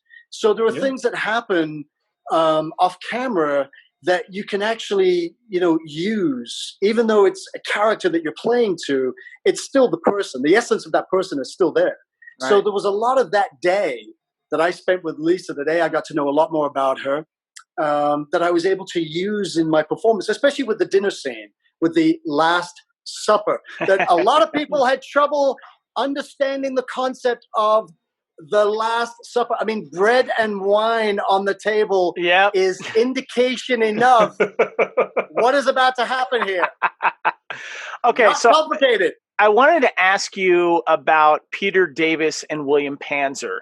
What was interesting was usually it's William Panzer that's in front of the camera and talking and doing stuff, while Peter Davis is kind of in the back, pulling some other strings. But they're a legendary producing crew, and they're obviously the founders of Highlander to a certain degree. But in the special features of the DVD, Peter Davis is interviewed. But I wanted to get your impression on them. Did you meet both of them? Yeah, I met them both. Tell me about them. What are they like in person? They were wonderful. I mean, again, they are the franchise. So I wanted to pick their brains as much as possible. And the advantage I had, like I said earlier, was I got to Romania 2 weeks before most of the other cast and crew arrived. So I had a lot of downtime in the bar at the Athénée Hilton. I shout out to the Athénée Hilton and their little bar in the back. It was just, it was so conducive to the environment for that film because it was cozy, it was comfortable, it was intimate, and all of us being English, we all threw back a few pints here and there, and that's when the masks came off and you really got to know people, the genuineness of them. And I always found for Peter and William, and obviously, rest in peace, William Panzer, they were just so generous to me because, I came up to them as just this kind of young, doe-eyed, what's sponge, like what's going on. And I'm every moment I was picking their brain. So what happens here? How does that happen? And how does the quickening happen? And, what's the concept behind this? And what drives them? And da-da-da-da-da. And what's the objective? Is there only going to be one guy left on the planet? And there's going to be nobody else left? He's going to be the only guy? So all of this, and they were just so generous to me. They would sit down, and Peter, I don't know if you've ever met Peter, but he was this big, he had huge hands, and he would just sit there in this armchair, like a Richard Attenborough, and he just had this kind of this voice that was so soothing and calming, and he would just talk about stuff, and you would just sit there for hours listening to him. I had a lot of respect for those two and a lot of time. Cool. Yeah. Nice. I do love filming location-wise like that because you feel like you learn so much more about the parts of the job that aren't yours.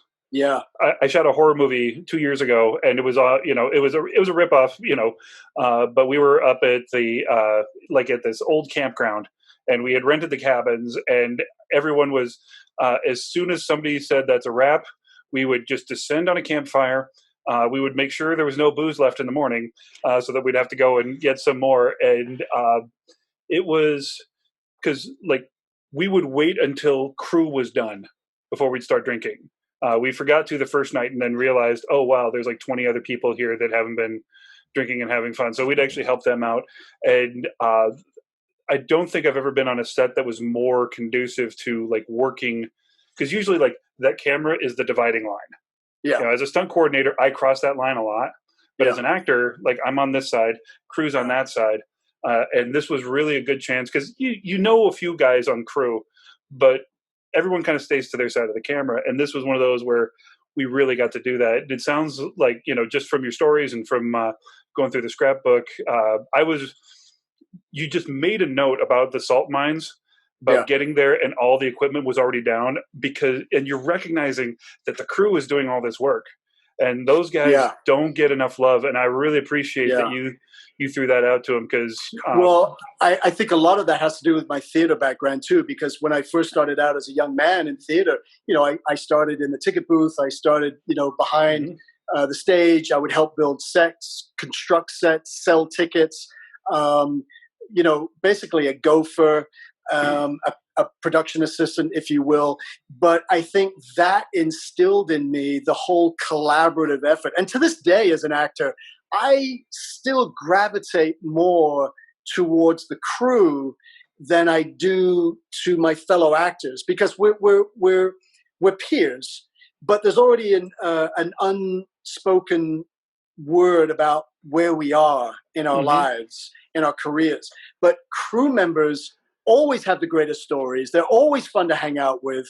And, when you're working as an actor, as you're on set, you're in character, but there's still a little part of you that is still seeing what's happening off camera. You still see peripherally what's going on. And when you see these grips and you see these lighting guys and production assistants, and they're holding something here or standing up on a scaffold over there, and they're in the rain and they're in the elements like you are, the poor guy with the boom going like this for 8 hours a day. Oh my God. That's operators. Why would you ever want to be that guy? You have your arms up for hours and hours and hours. That's incredible to me. That's amazing what you guys are saying, because that's a very similar parallel to what's going on nowadays with all of the people out on the front lines that don't necessarily get the credit that they deserve, whether it's the person at the gas station, the people that are selling you stuff at your grocery store, making this and making that. So I appreciate you guys saying that. That is very, very cool. Well, that's evident with all the award shows. I'm not a big fan of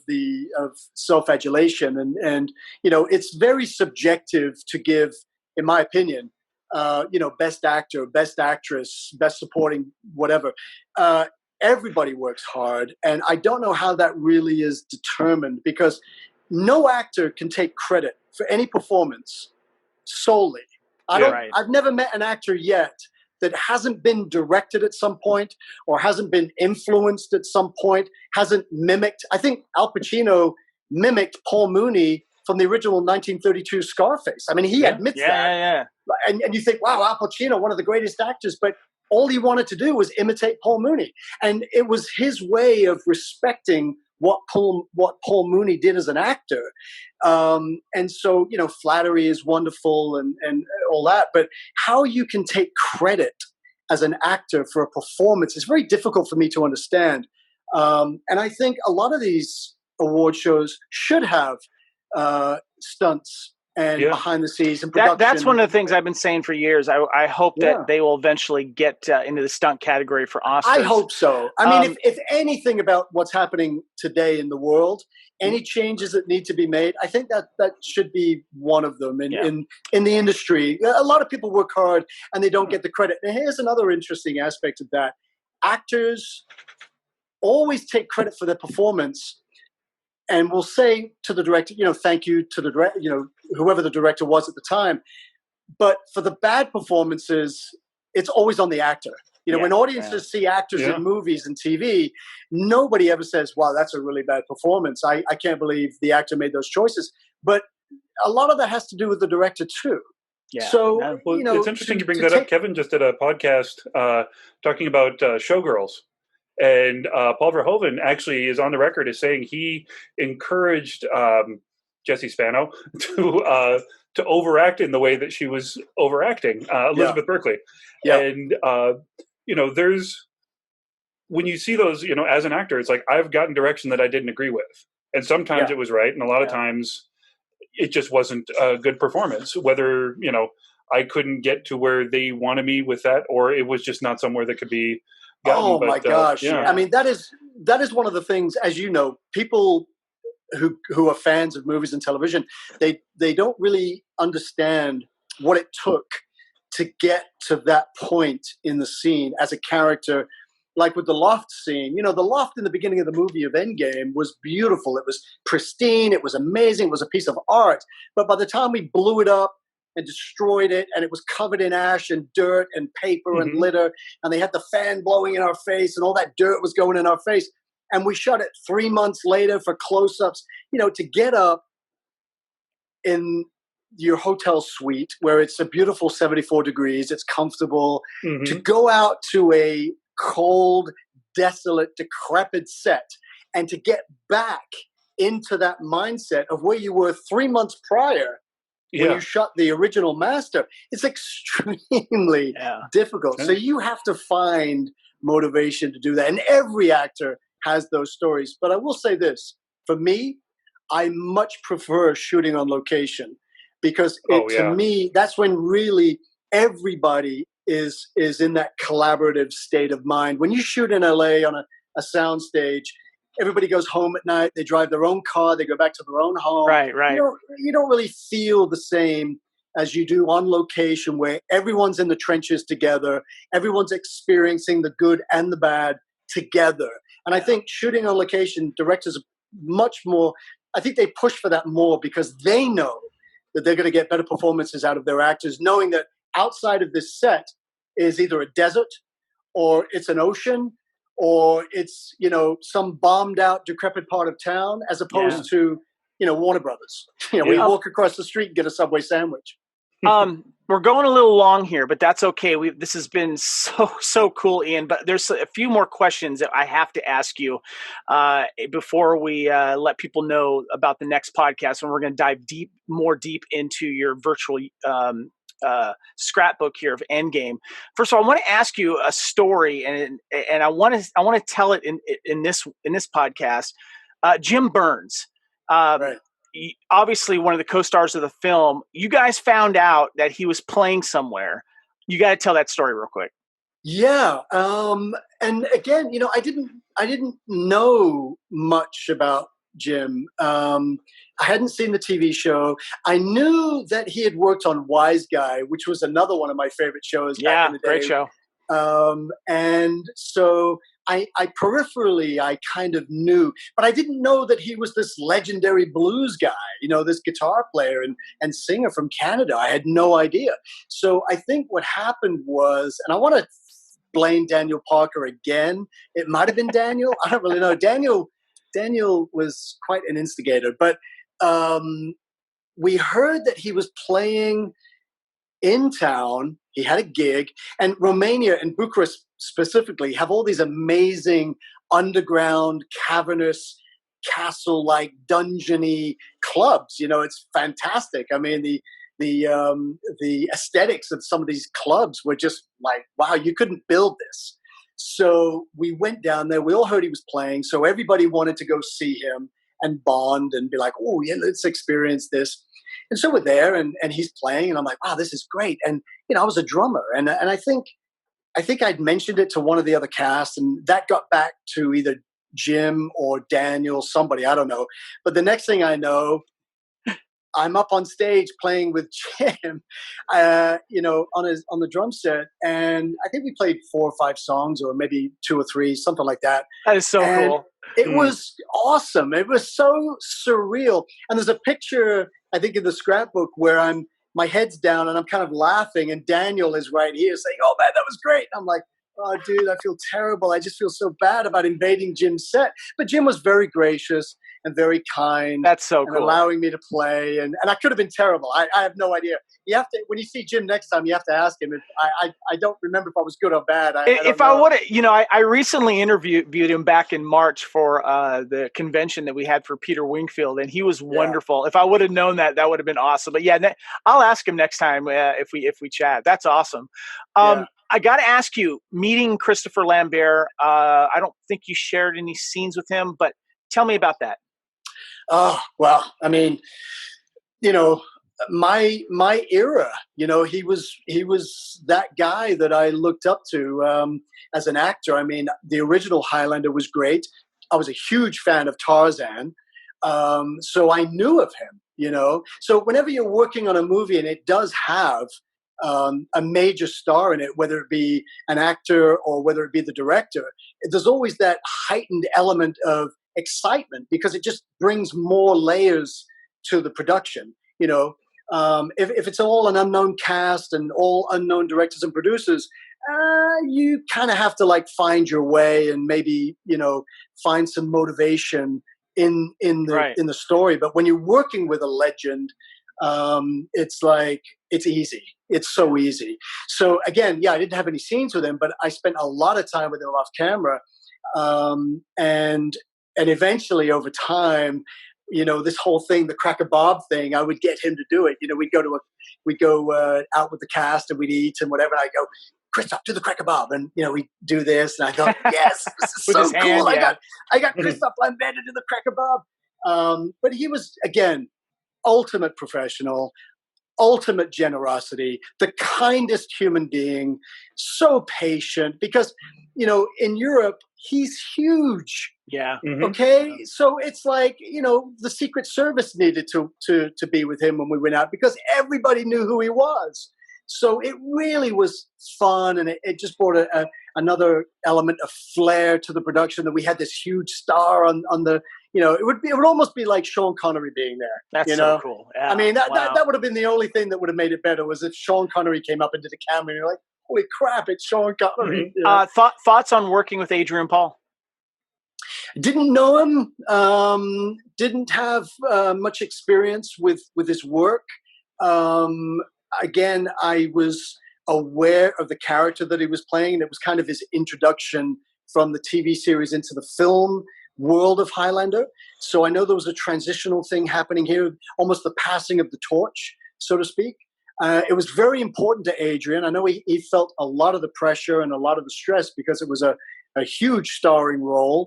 And if the movie flopped, your career's on the line. So I understood that there was a lot of pressure with Adrian playing that role. For him personally, I don't want to say too much. Obviously, I don't want to speak for Adrian. But over the years, as I've got to know him, we've laughed about a couple things. There was a couple things that happened that were, looking back on it, we were all in character. We were all under pressure to make a good movie. So a lot of it was character driven, obviously with the posse separating from Adrian and creating a little bit of division between those characters to add another layer to the performance. So I understood his frustration. And there was a couple of testy moments that we had as characters. But we got over that. And eventually everybody, bonded and you still made see him out. from time to time, right? Yeah, I've run into Adrian several times here in LA. In fact, recently I just ran into him at Whole Foods and we laughed about it. And this was obviously after the passing of Stan. Obviously, we both knew Stan. Right. So it was wonderful to see him. And it's always great to run into actors that you've worked with over the years, because as a character, there's a famous story of Winona Ryder talking about Gary Oldman on the set of Dracula. And they always asked her, what was it like to work with Gary Oldman? And she goes, I never got to work with Gary Oldman because he was always in character. So when you run into these people in everyday life, it's like, yeah, it's great. It's like, hey man, how you doing? And then they get to see you who you really are, and they understand that it's just acting. I'm sure Russell Crowe gets that all the time from Romper Stomper. They think this crazy Nazi skinhead guy, but he's not. He's just an actor, and that's kind of.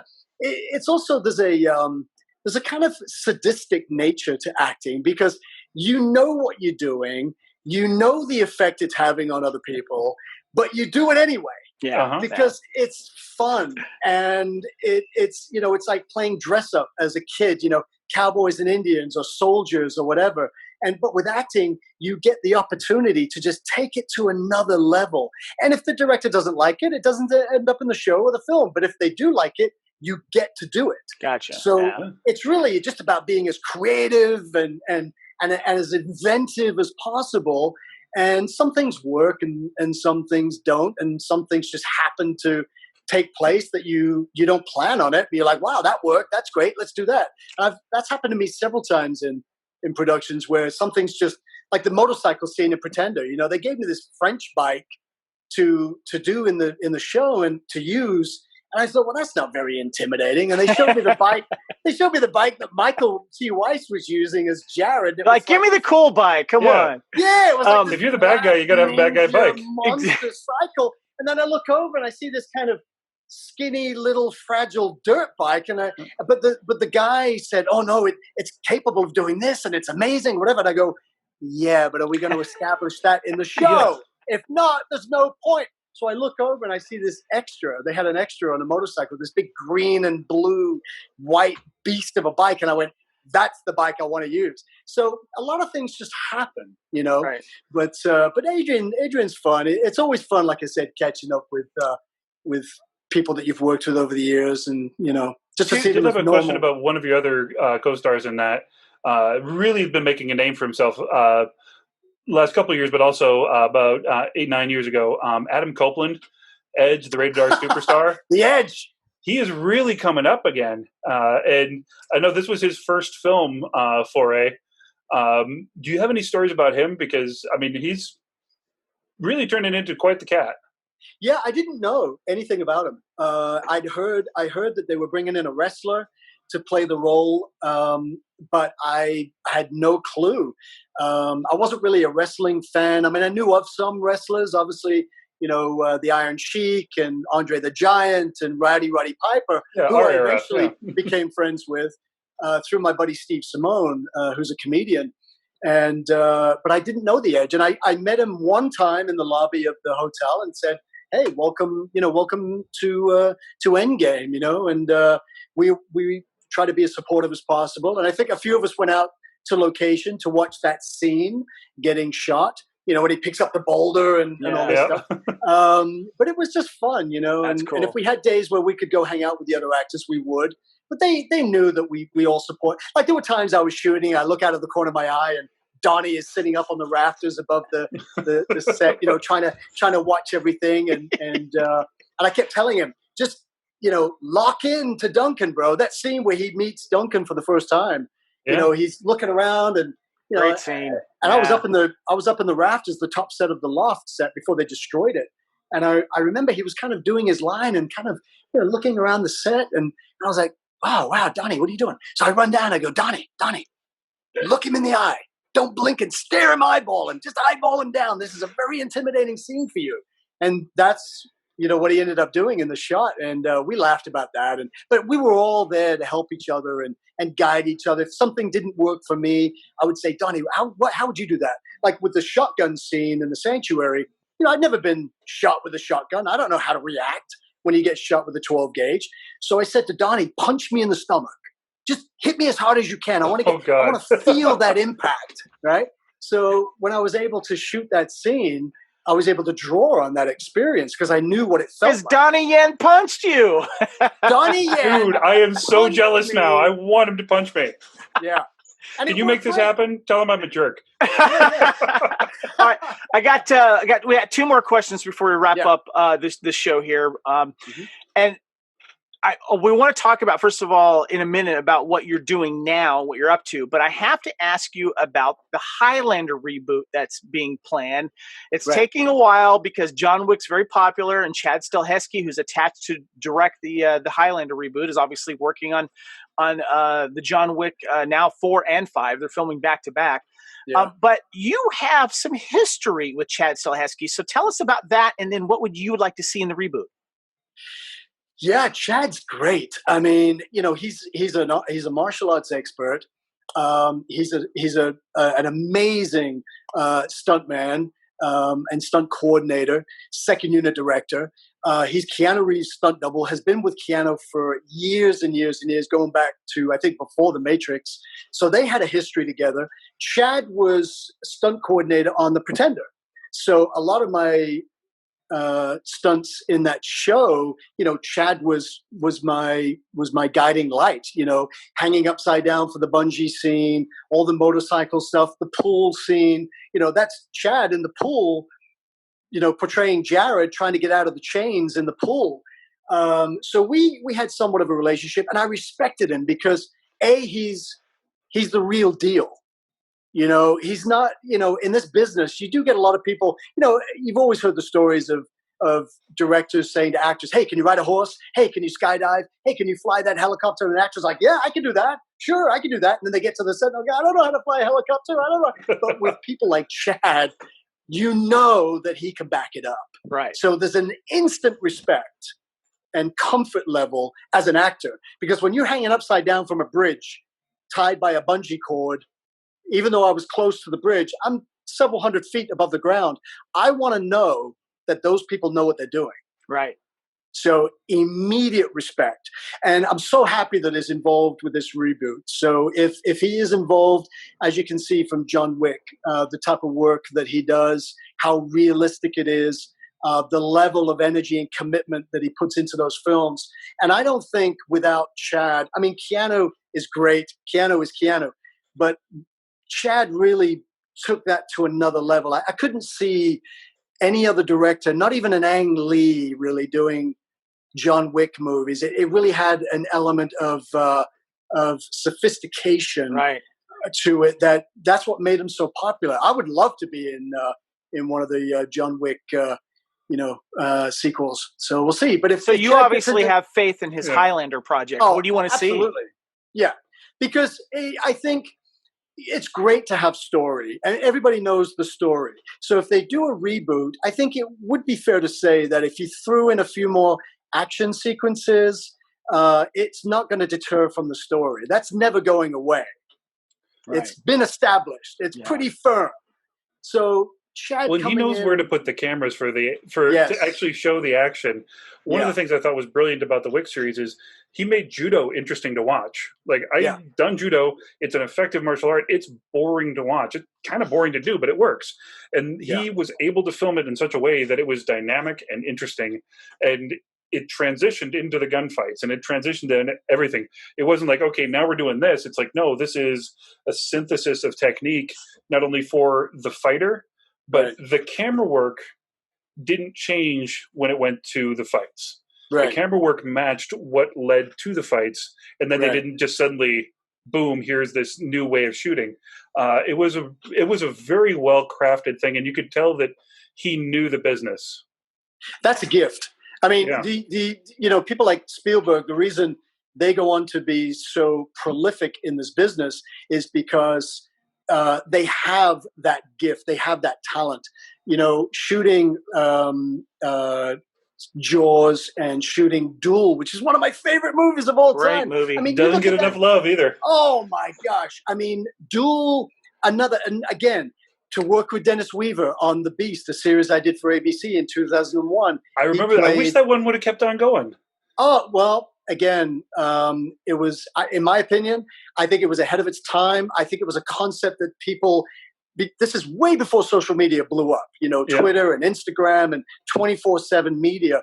So, the metaphor for The Beast obviously is a news network, a CNN type thing, where it's just devouring news. It's just eating it up and spitting it out. But I think it was a little bit ahead of its time. Ron Howard, Brian Grazer produced it. Mimi Leder directed it. She, obviously came off of The Peacemaker with George Clooney, Nicole Kidman. So she was a prolific director. Frank Langella, Jason Gedrick, Elizabeth Mitchell, who went on to do Lost, who I adored working with her. Andrew Naveen from The English Patient. I mean, had an amazing... And Lost as well. He was... an amazing cast. So I think it was a little bit ahead of its time. And again, it's all about timing. Our first episode was about the execution of a death row inmate. Mm-hmm. And lo and behold, Timothy McVeigh, who had been convicted of the Oklahoma bombing, and this is where art and life, meet in a sense. Now, we shot our episode a year before the execution of Timothy McVeigh.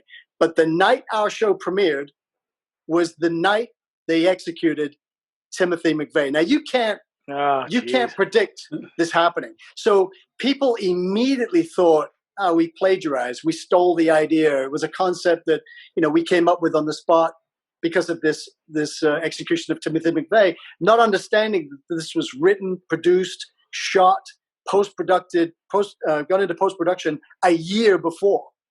So it was just bad timing, and it never really,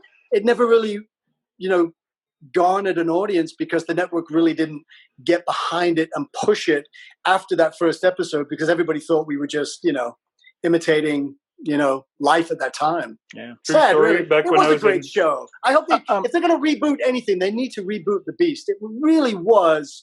It was a great concept. Yeah, and Network is obviously a show that, is very similar to what we did on The Beast. Yeah. So it's nice to be a pioneer in, something, I guess. So last question. What are you up to now? What's going on? What's going on with Ian? What are you working on and what's happening? Well, funny you should ask that. So this shameless self-promotion poster here. Describe it to our listeners who can't see it. This is a poster of a TV show that my wife and I have created. Angelica, again, unbelievable. Your wife? One day, a couple of years ago, she's like, "Hey, I want to write a TV show about us." And I said, "Yeah, sure, go ahead. Write a TV show. Like, it's easy." I came home that day. She had written a 40-page draft. I was shocked. I read it. It was amazing.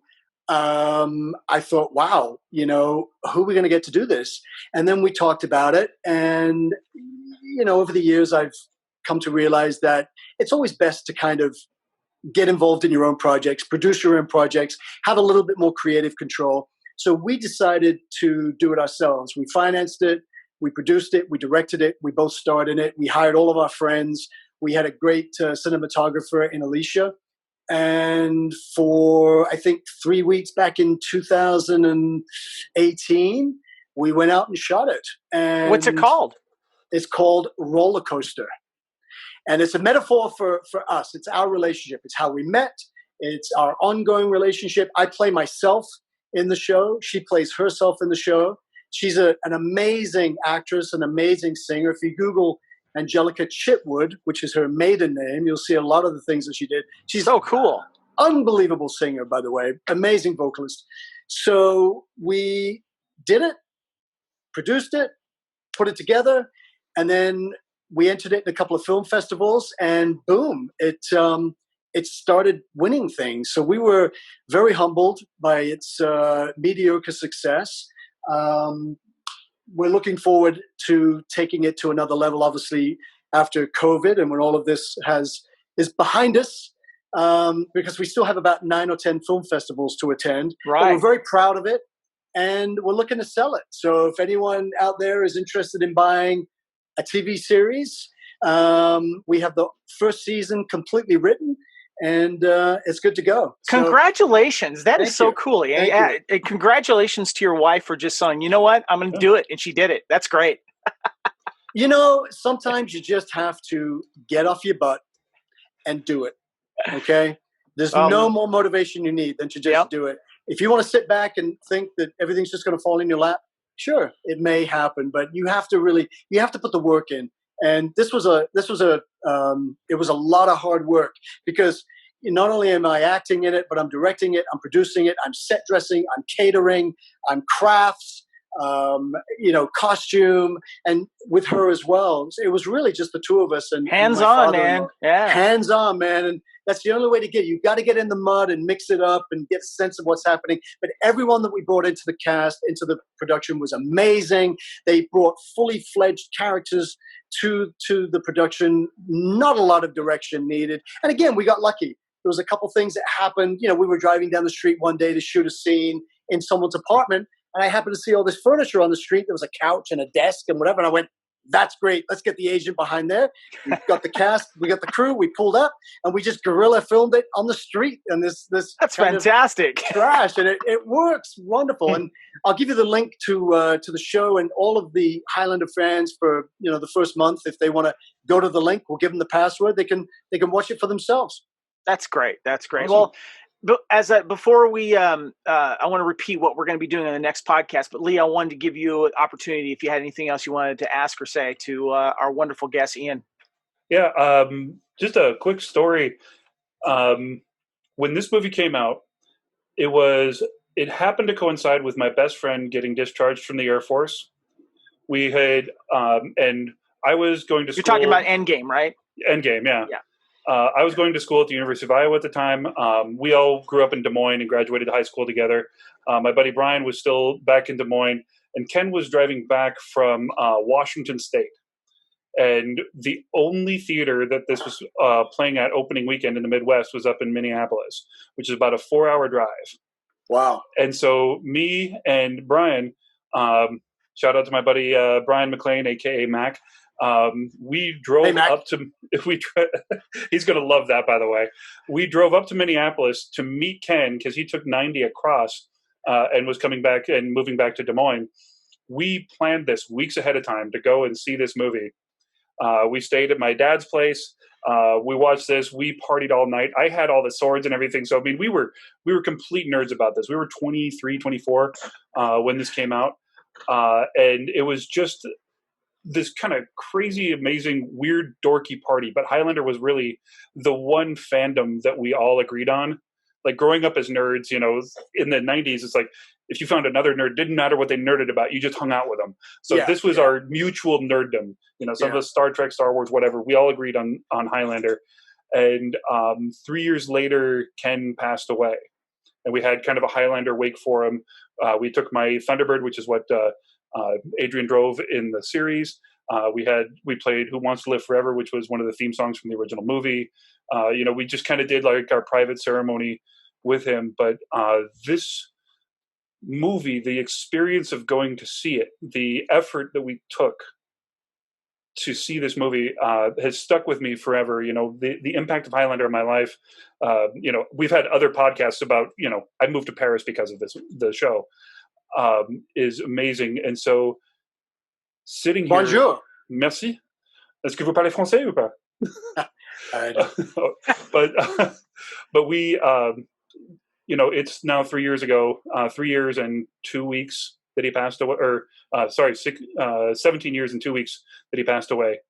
It still feels fresh, but knowing that it's 20 years now, and that I get to do this to pay tribute to this movie that meant a lot, that to me, to our fandom, the people that follow us on social media, to people around the world, and just to the nerdy kid that I was, and to be able to speak with you, to the guy that has the most quotable lines in the movie,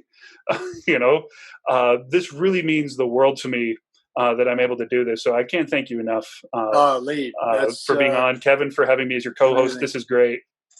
Thank you so much. I mean, it's wonderful to be a part of a family that has really supported me as well. Really, there's only really several franchises, I think, that have this kind of fandom and this family-esque fandom, and that's Star Trek and Star Wars. I mean, there's a lot of other franchises out there, but Highlander is up there. And everyone that I meet, every fan that I don't think I look like Cracker Bob. I guess I do a little bit. Some people recognize me, some people don't. But it's always a pleasure to meet Highlander fans because they're always respectful, they're kind and generous. And to be a part of that legacy after I'm gone, it's nice because as an actor, you don't get many opportunities to be a part of something like that. And even when we shot the film, we all knew that it was something special, and we had to honor the heritage of that franchise. Even back then, we had a sense of it. When you go to work on a project and it's a first-time thing, it doesn't have the history and the heaviness and the aura about it. But to be part of a sequel, not so much a sequel per se, but to be part of a franchise, it brings another layer to the performance for an actor to use, because that everything you do is going to be critiqued to the minute detail forever and ever, and criticized or loved either way. I'm sure Clancy gets that to this day. Mr. Kurgan himself, no matter what role he plays, they're always going to see Kurgan. I mean, it is what it is. What are you going to do? It's iconic. That well said, Ian. And I just want to remind the listeners that we're going to have you on again shortly to record our second podcast with you, because we're going to actually dive into your Highlander Endgame Virtual Scrapbook here, which has so many wonderful pictures of behind the scene. And you did these great little written anecdotes on them and notes. And we're going to talk about these things and share some more behind the scenes of these photographs, because you've opened up a wonderful vault of Highlander memories that Highlander fans who find this movie, very close to their heart, and for many reasons. So we're going to be doing that next time that you guys hear us. We're going to talk about that, and we hope you guys enjoy this podcast. And Ian, thank you so much for coming on, man. I appreciate it. I'm looking forward to talking to you when we talk about your scrapbook.